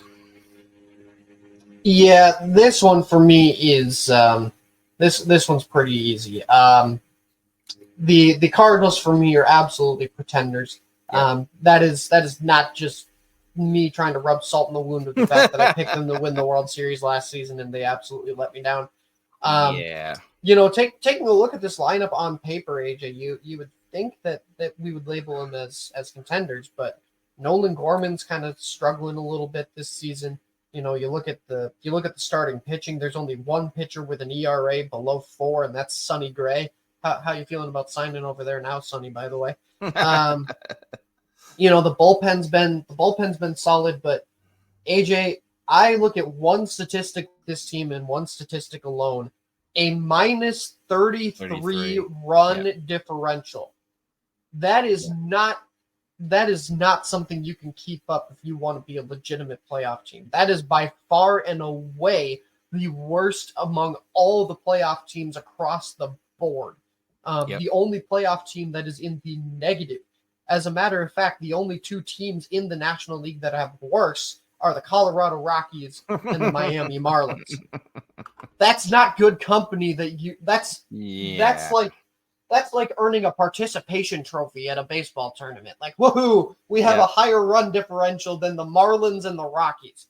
Are you kidding me? This team is 100% a pretender. They are 100% wearing the clown suit among the other National League teams. It's pretty. The Cardinals are definitely pretenders. I will say though, I'm proud of how the Cardinals have bounced back this year after the train wreck of a season they had last year. It's good to see them bounce back, but definitely pretenders.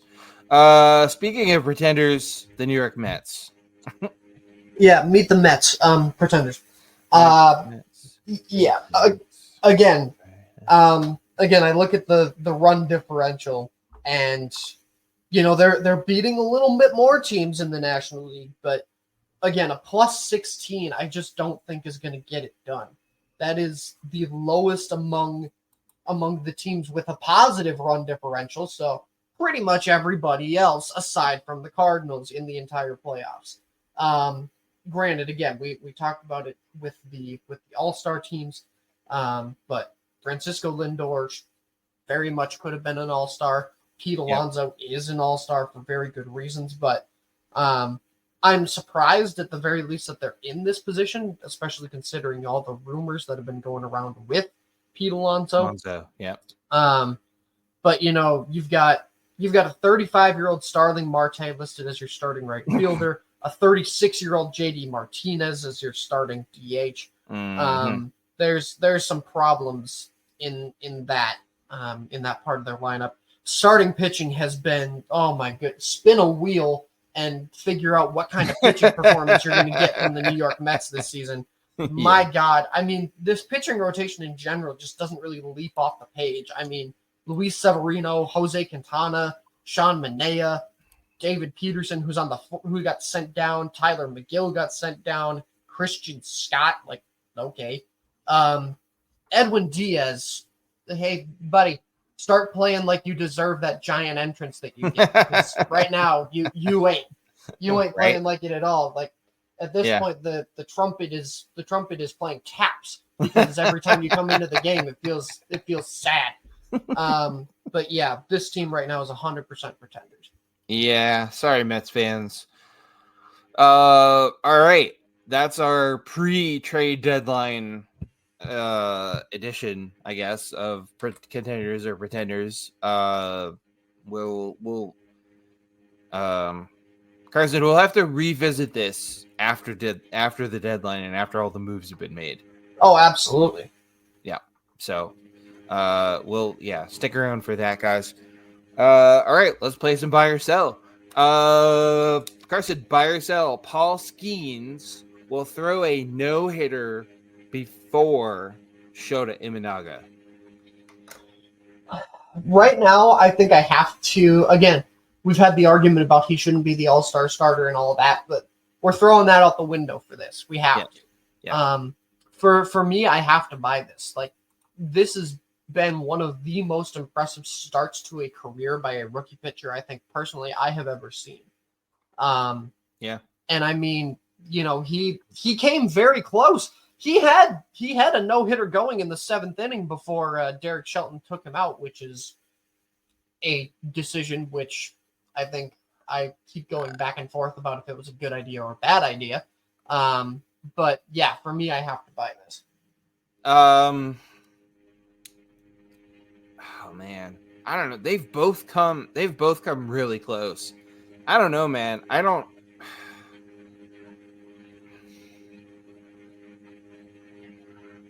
mean, I've been impressed as hell with Paul Skeens. I've also been impressed as hell with Shota Imanaga. I don't know, man. Shota Imanaga, I think I'm gonna sell this. I think Imanaga does it first, only because Imanaga's a little bit older. He's got a little more experience. Paul Skeens will throw a no-hitter, probably multiple no-hitters in his career, but I think Shota Imanaga gets there first, because of, you know, he's a little bit older, a little more experience. Because I mean, throwing a no-hitter is no small task. And to do it, you've got to keep your cool. You got to stay, got to sort of keep your emotions under control. And I just think if one of these guys is in that position, I think Shota Imanaga does a little better job at sort of keeping his cool and finishing the job. So, but I mean, Paul Skeens is going to throw into a hitter. It's not a matter of if, it's a matter of when. So, all right. Buy or sell. It's World Series or bust for the Philadelphia Phillies. I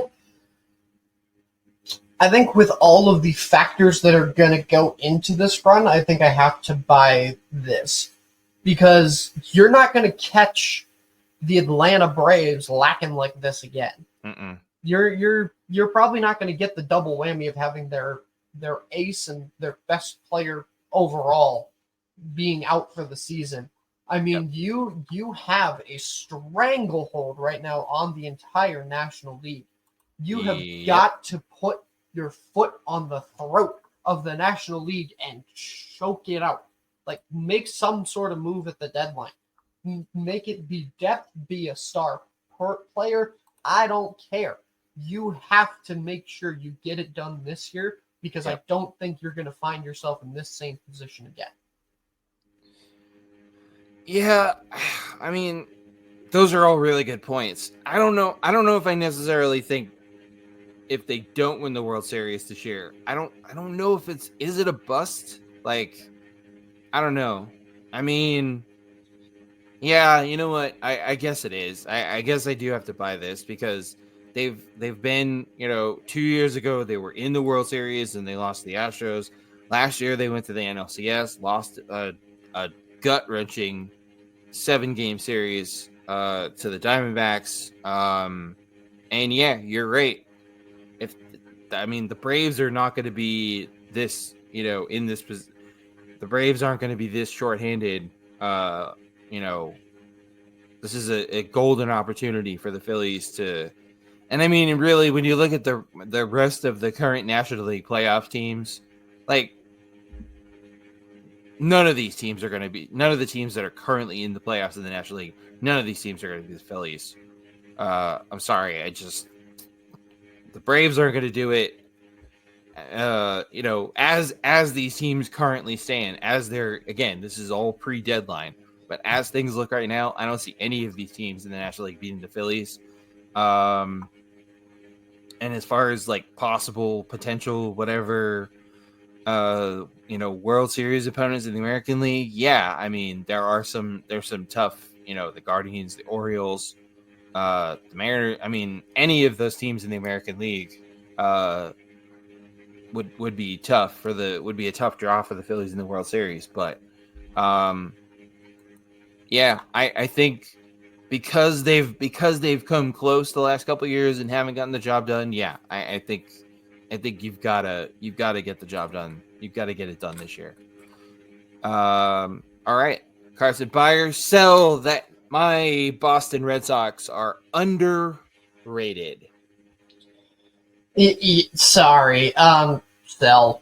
I think right now they are properly rated for all the reasons that we talked about. The fact that they are, heck, the Red Sox fan of this show admitted that he thought that they were pretenders. Yeah. I think right now that they are properly rated. They've got a little bit of work to do at the trade deadline. Not much, but a little bit of work to do. Yeah.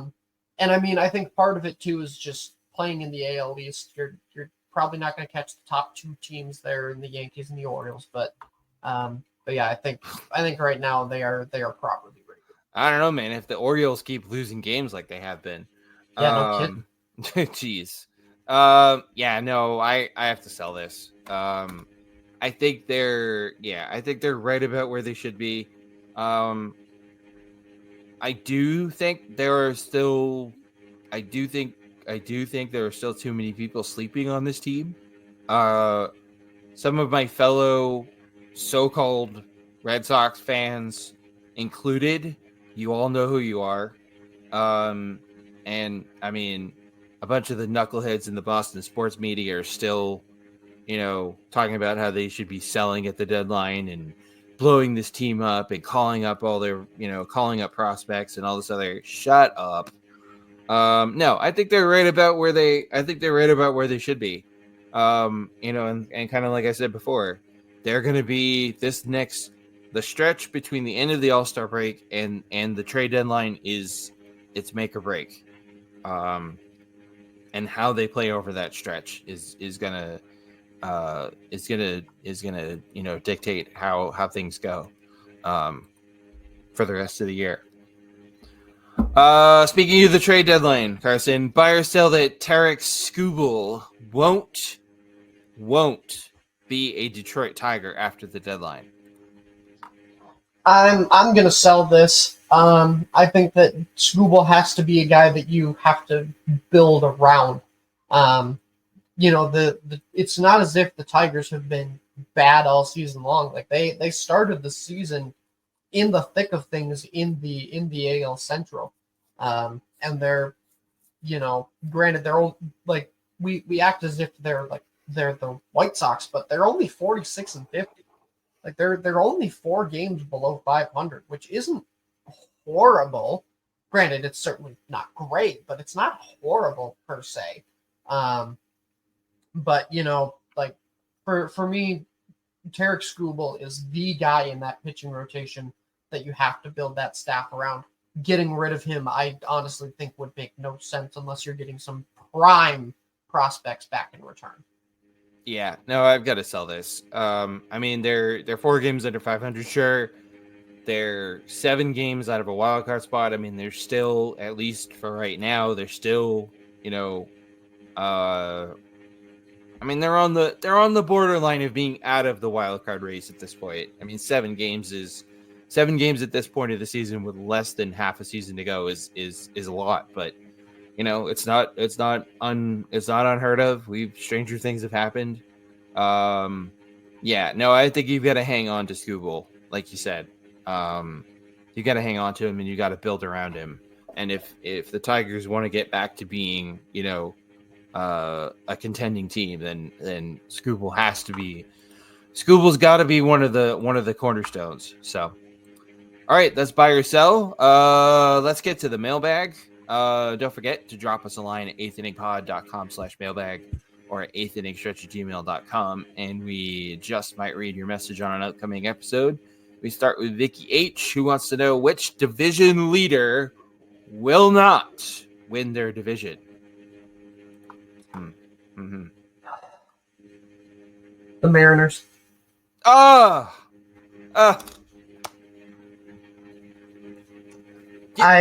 really don't like saying that, but I don't. No. I don't think they will.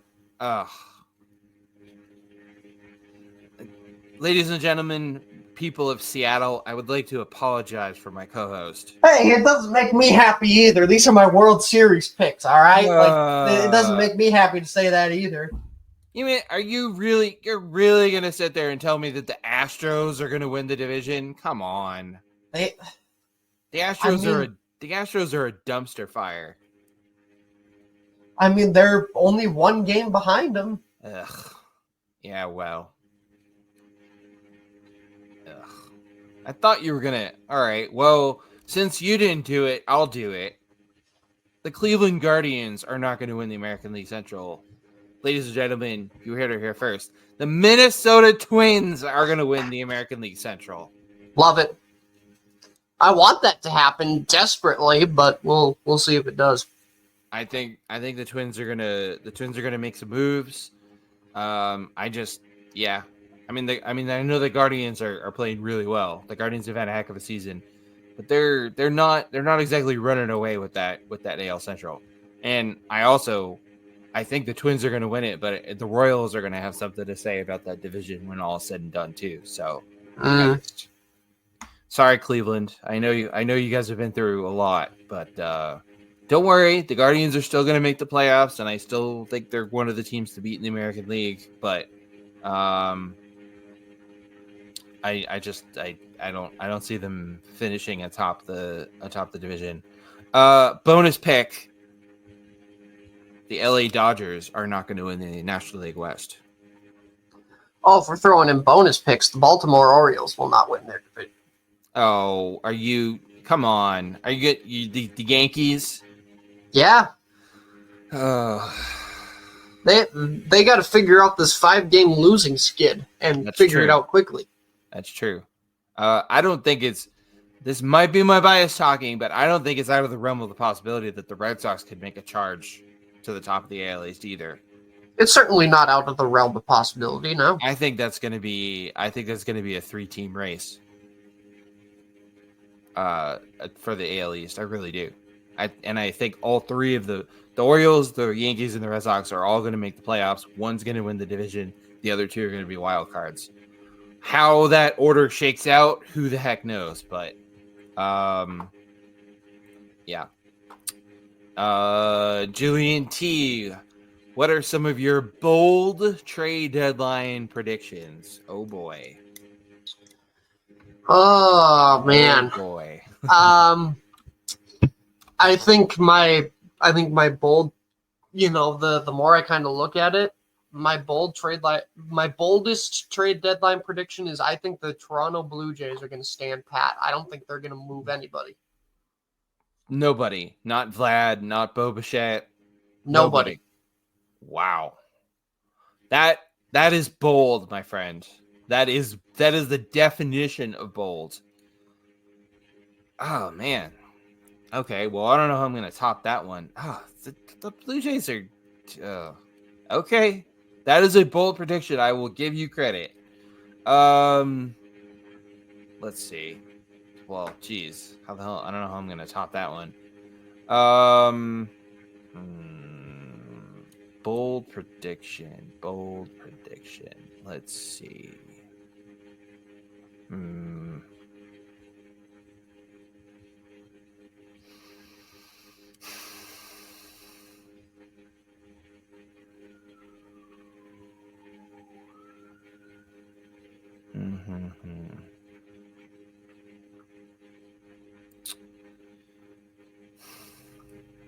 God, this is tough.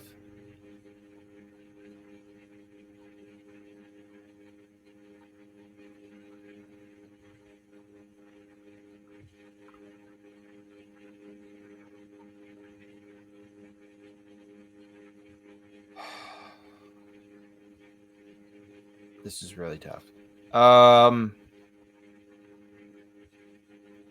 Okay, I got one.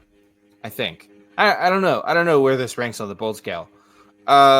Ketel Marte will not be an Arizona Diamondback after the deadline. And that prediction has absolutely nothing whatsoever to do with the fact of the recent trade rumors that I've seen that linking Ketel Marte to the Seattle Mariners. Nothing to do with that at all. But I don't know. The D-backs they're not the D-backs of last year.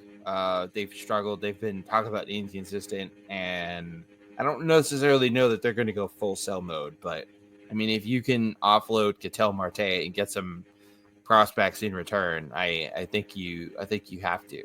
So, all right, Cam L. Should me and my fellow Yankees fans be hitting the panic button? Why? No. I mean, no.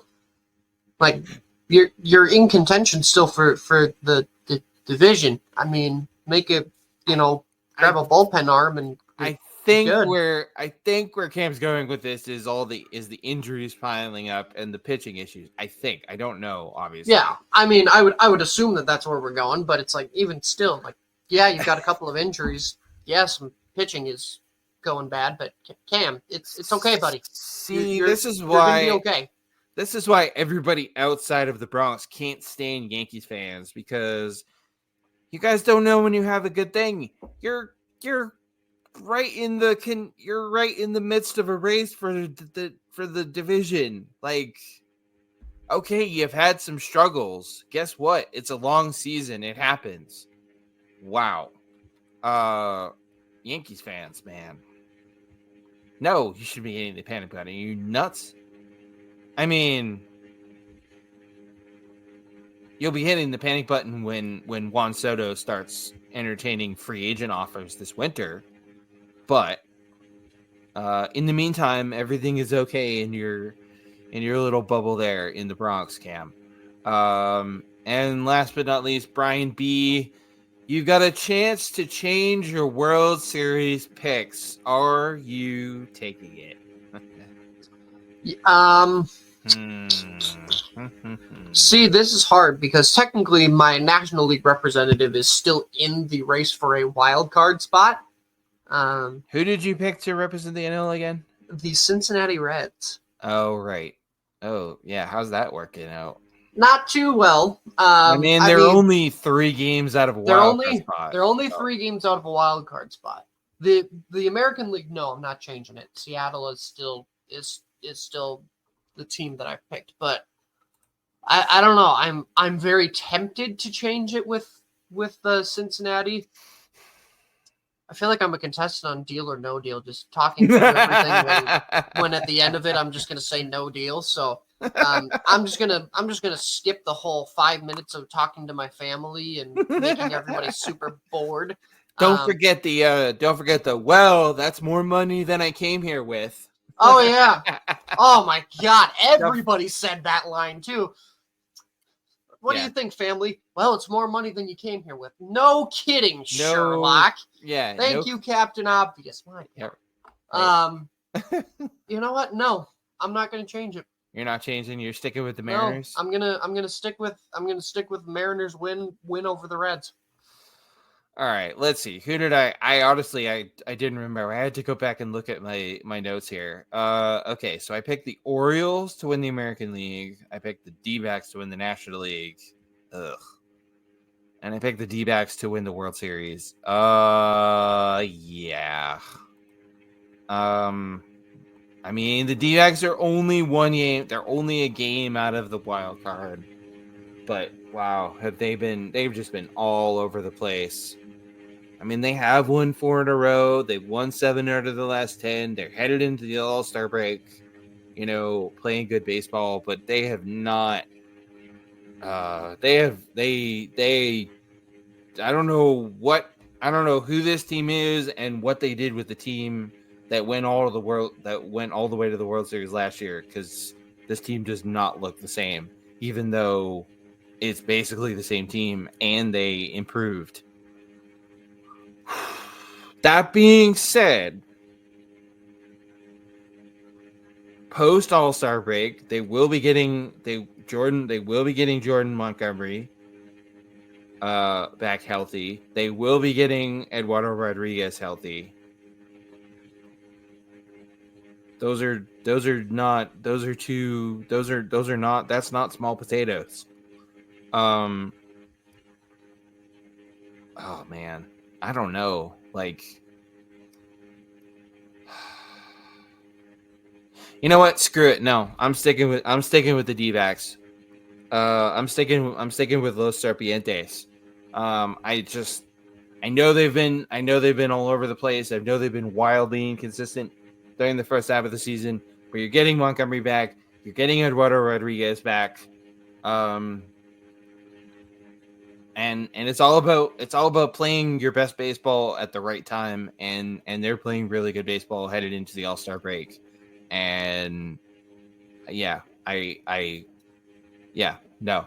not going to change. It's tempting, but no, I'm sticking with the D-backs. I've been driving the D-backs bandwagon since last year, and I'm not about to hop off now. Yeah, that's fair. We ride. Let it ride. Let it ride. Yeah. Tempting, but no. All right, that's the mailbag, everybody. Don't forget to send us your messages at eighth-inning-pod.com/mailbag. Oh, excuse me. Or eighth-inning-stretch@gmail.com. We might read your message on an upcoming episode. I guess we don't really need to do must-watch games because today, Sunday, is the last day of games, and the All-Star break starts tomorrow. Monday's the Home Run Derby, and Tuesday's the All-Star game. So I don't think we need to do must-watch games. Yeah, we're really only working with like 2 days of games even, so... Yeah, watch the All-Star game. Yeah, the must-watch game is the All-Star game and the Home Run Derby. Home Run Derby Monday night, All-Star game Tuesday night. So, yeah, I guess we don't need to worry about must-watch games or Tankathon. Sort of a quick-ish one last thing. You guys know that I like to sort of trawl the internet in search of cool and interesting stories in the world of baseball, i.e. the baseball in Bhutan and that whole cool thing, which led us to Carson. I don't know about you, but that was our episode interview that we did with Sanye of the Bhutan Baseball Association. That's my favorite episode that we've ever done. Mm-hmm. And it's not even close. So I like to kind of trawl the interwebs and find cool baseball stories. And one popped up on my radar just a couple days ago.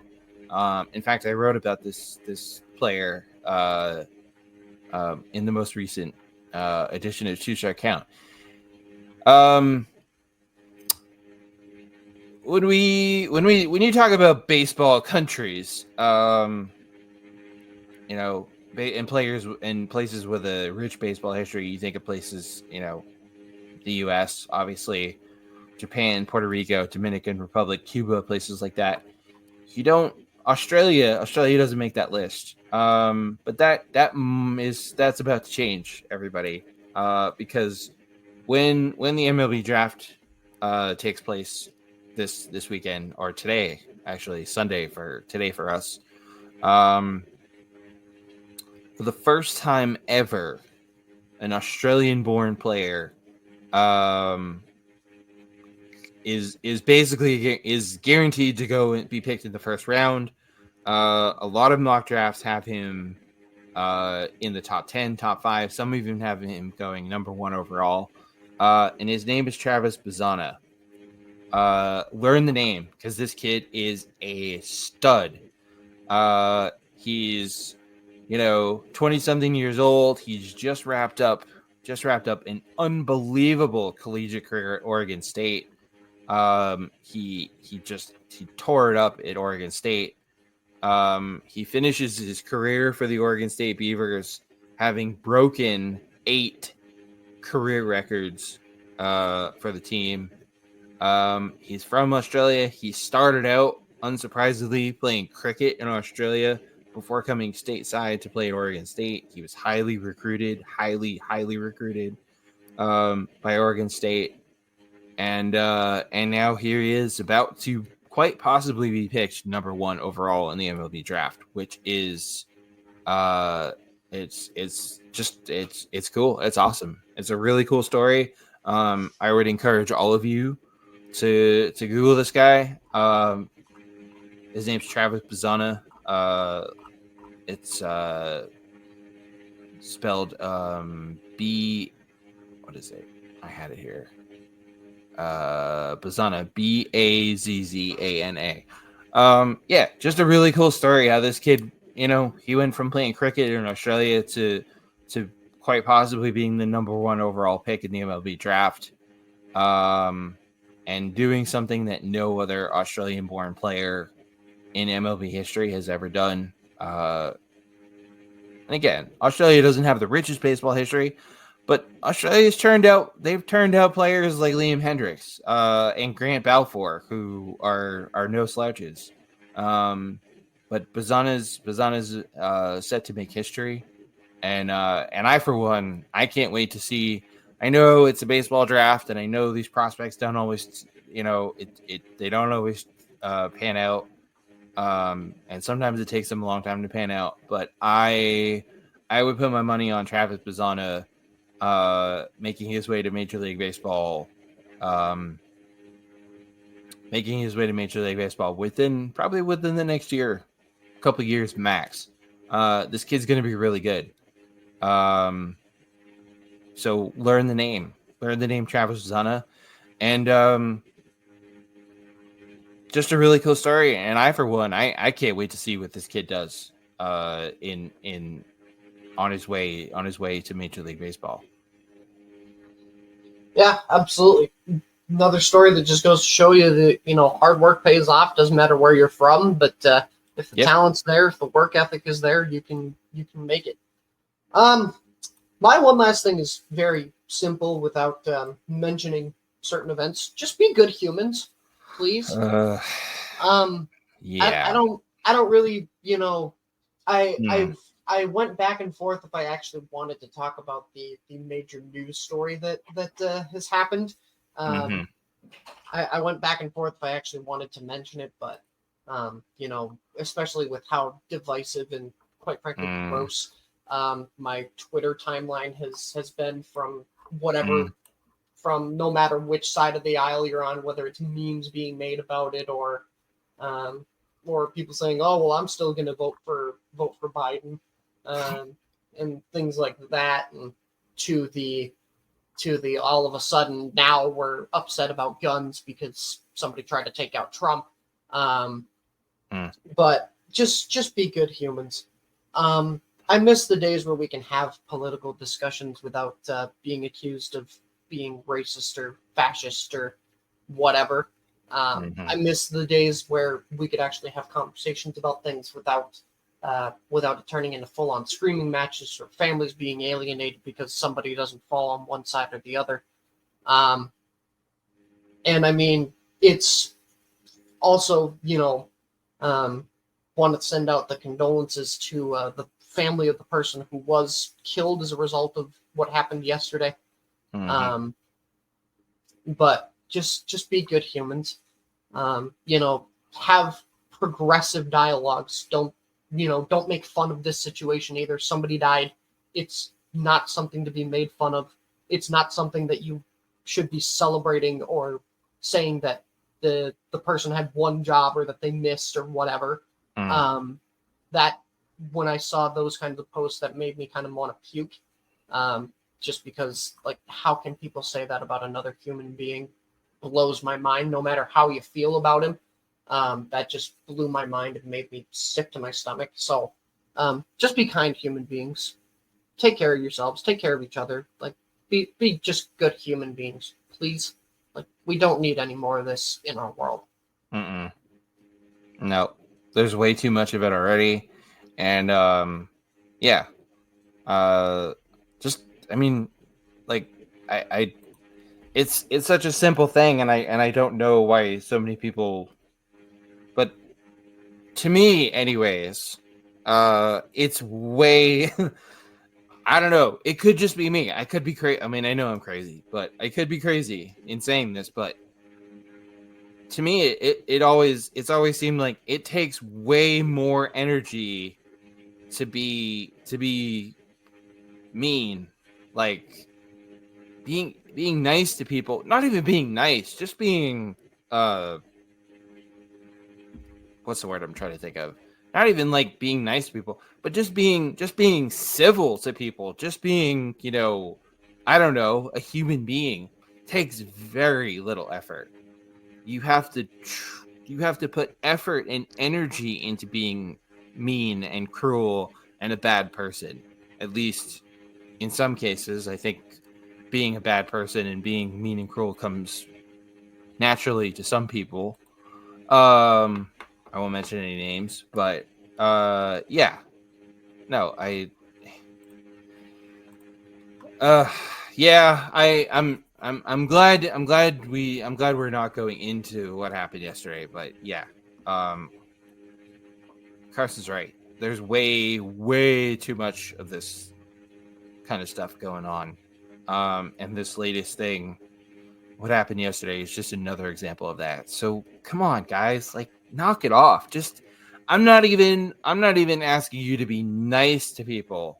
Like, can we just be decent? Can we just be civil to each other? I don't know, man. Apparently that's too much to ask for some people. Yeah, I guess so. Sucks. It really sucks. Reminds me of the Professor Farnsworth from Futurama. I don't want to live on this planet anymore. That's honestly how I feel sometimes. Especially when stuff like this happens. But yeah, that's all it is. That's all it takes, everybody. Just be nice. Seriously. Yeah. Well, on that somewhat sour note, about the state of humanity. But again, like, that's the kind of stuff that needs, sometimes that's the kind of stuff that we need to talk about. So, that's all we got for you. Don't forget, catch us live every Sunday at 8thinningpod.com/livestream and on demand anytime at linktree/8thinningstretch to find us on your wherever you get your podcasts. Follow us at 8thinningpod on Twitter, and for more, including our newsletter/blog, 2 Strike Count, and our original documentary series, The Book of Baseball, head to 8thinningpod.com. Help us continue making the best indie baseball content this side of home plate by supporting the show, either using the QR code on your screen or 8thinningpod.com/donate. If you are watching this on watching or /listening to this on YouTube, don't forget to like, subscribe, and turn on notifications. And yeah, that's all we got for you guys. Enjoy the All-Star festivities over the next couple of days. Depending on when you're listening to this, remember the MLB draft is on Sunday, Home Run Derby Monday, All-Star Game Tuesday, and then after the All-Star Game, ladies and gents, we've only got a little ways to go until the trade deadline, and of course we'll have all the craziness covered for you guys. But in the meantime, yes, be good to each other. Be a good person. Take care of yourselves. Take care of your physical health. Take care of your mental health. Your mental health is just as important, if not more important, than your physical health. And above all, take care of each other.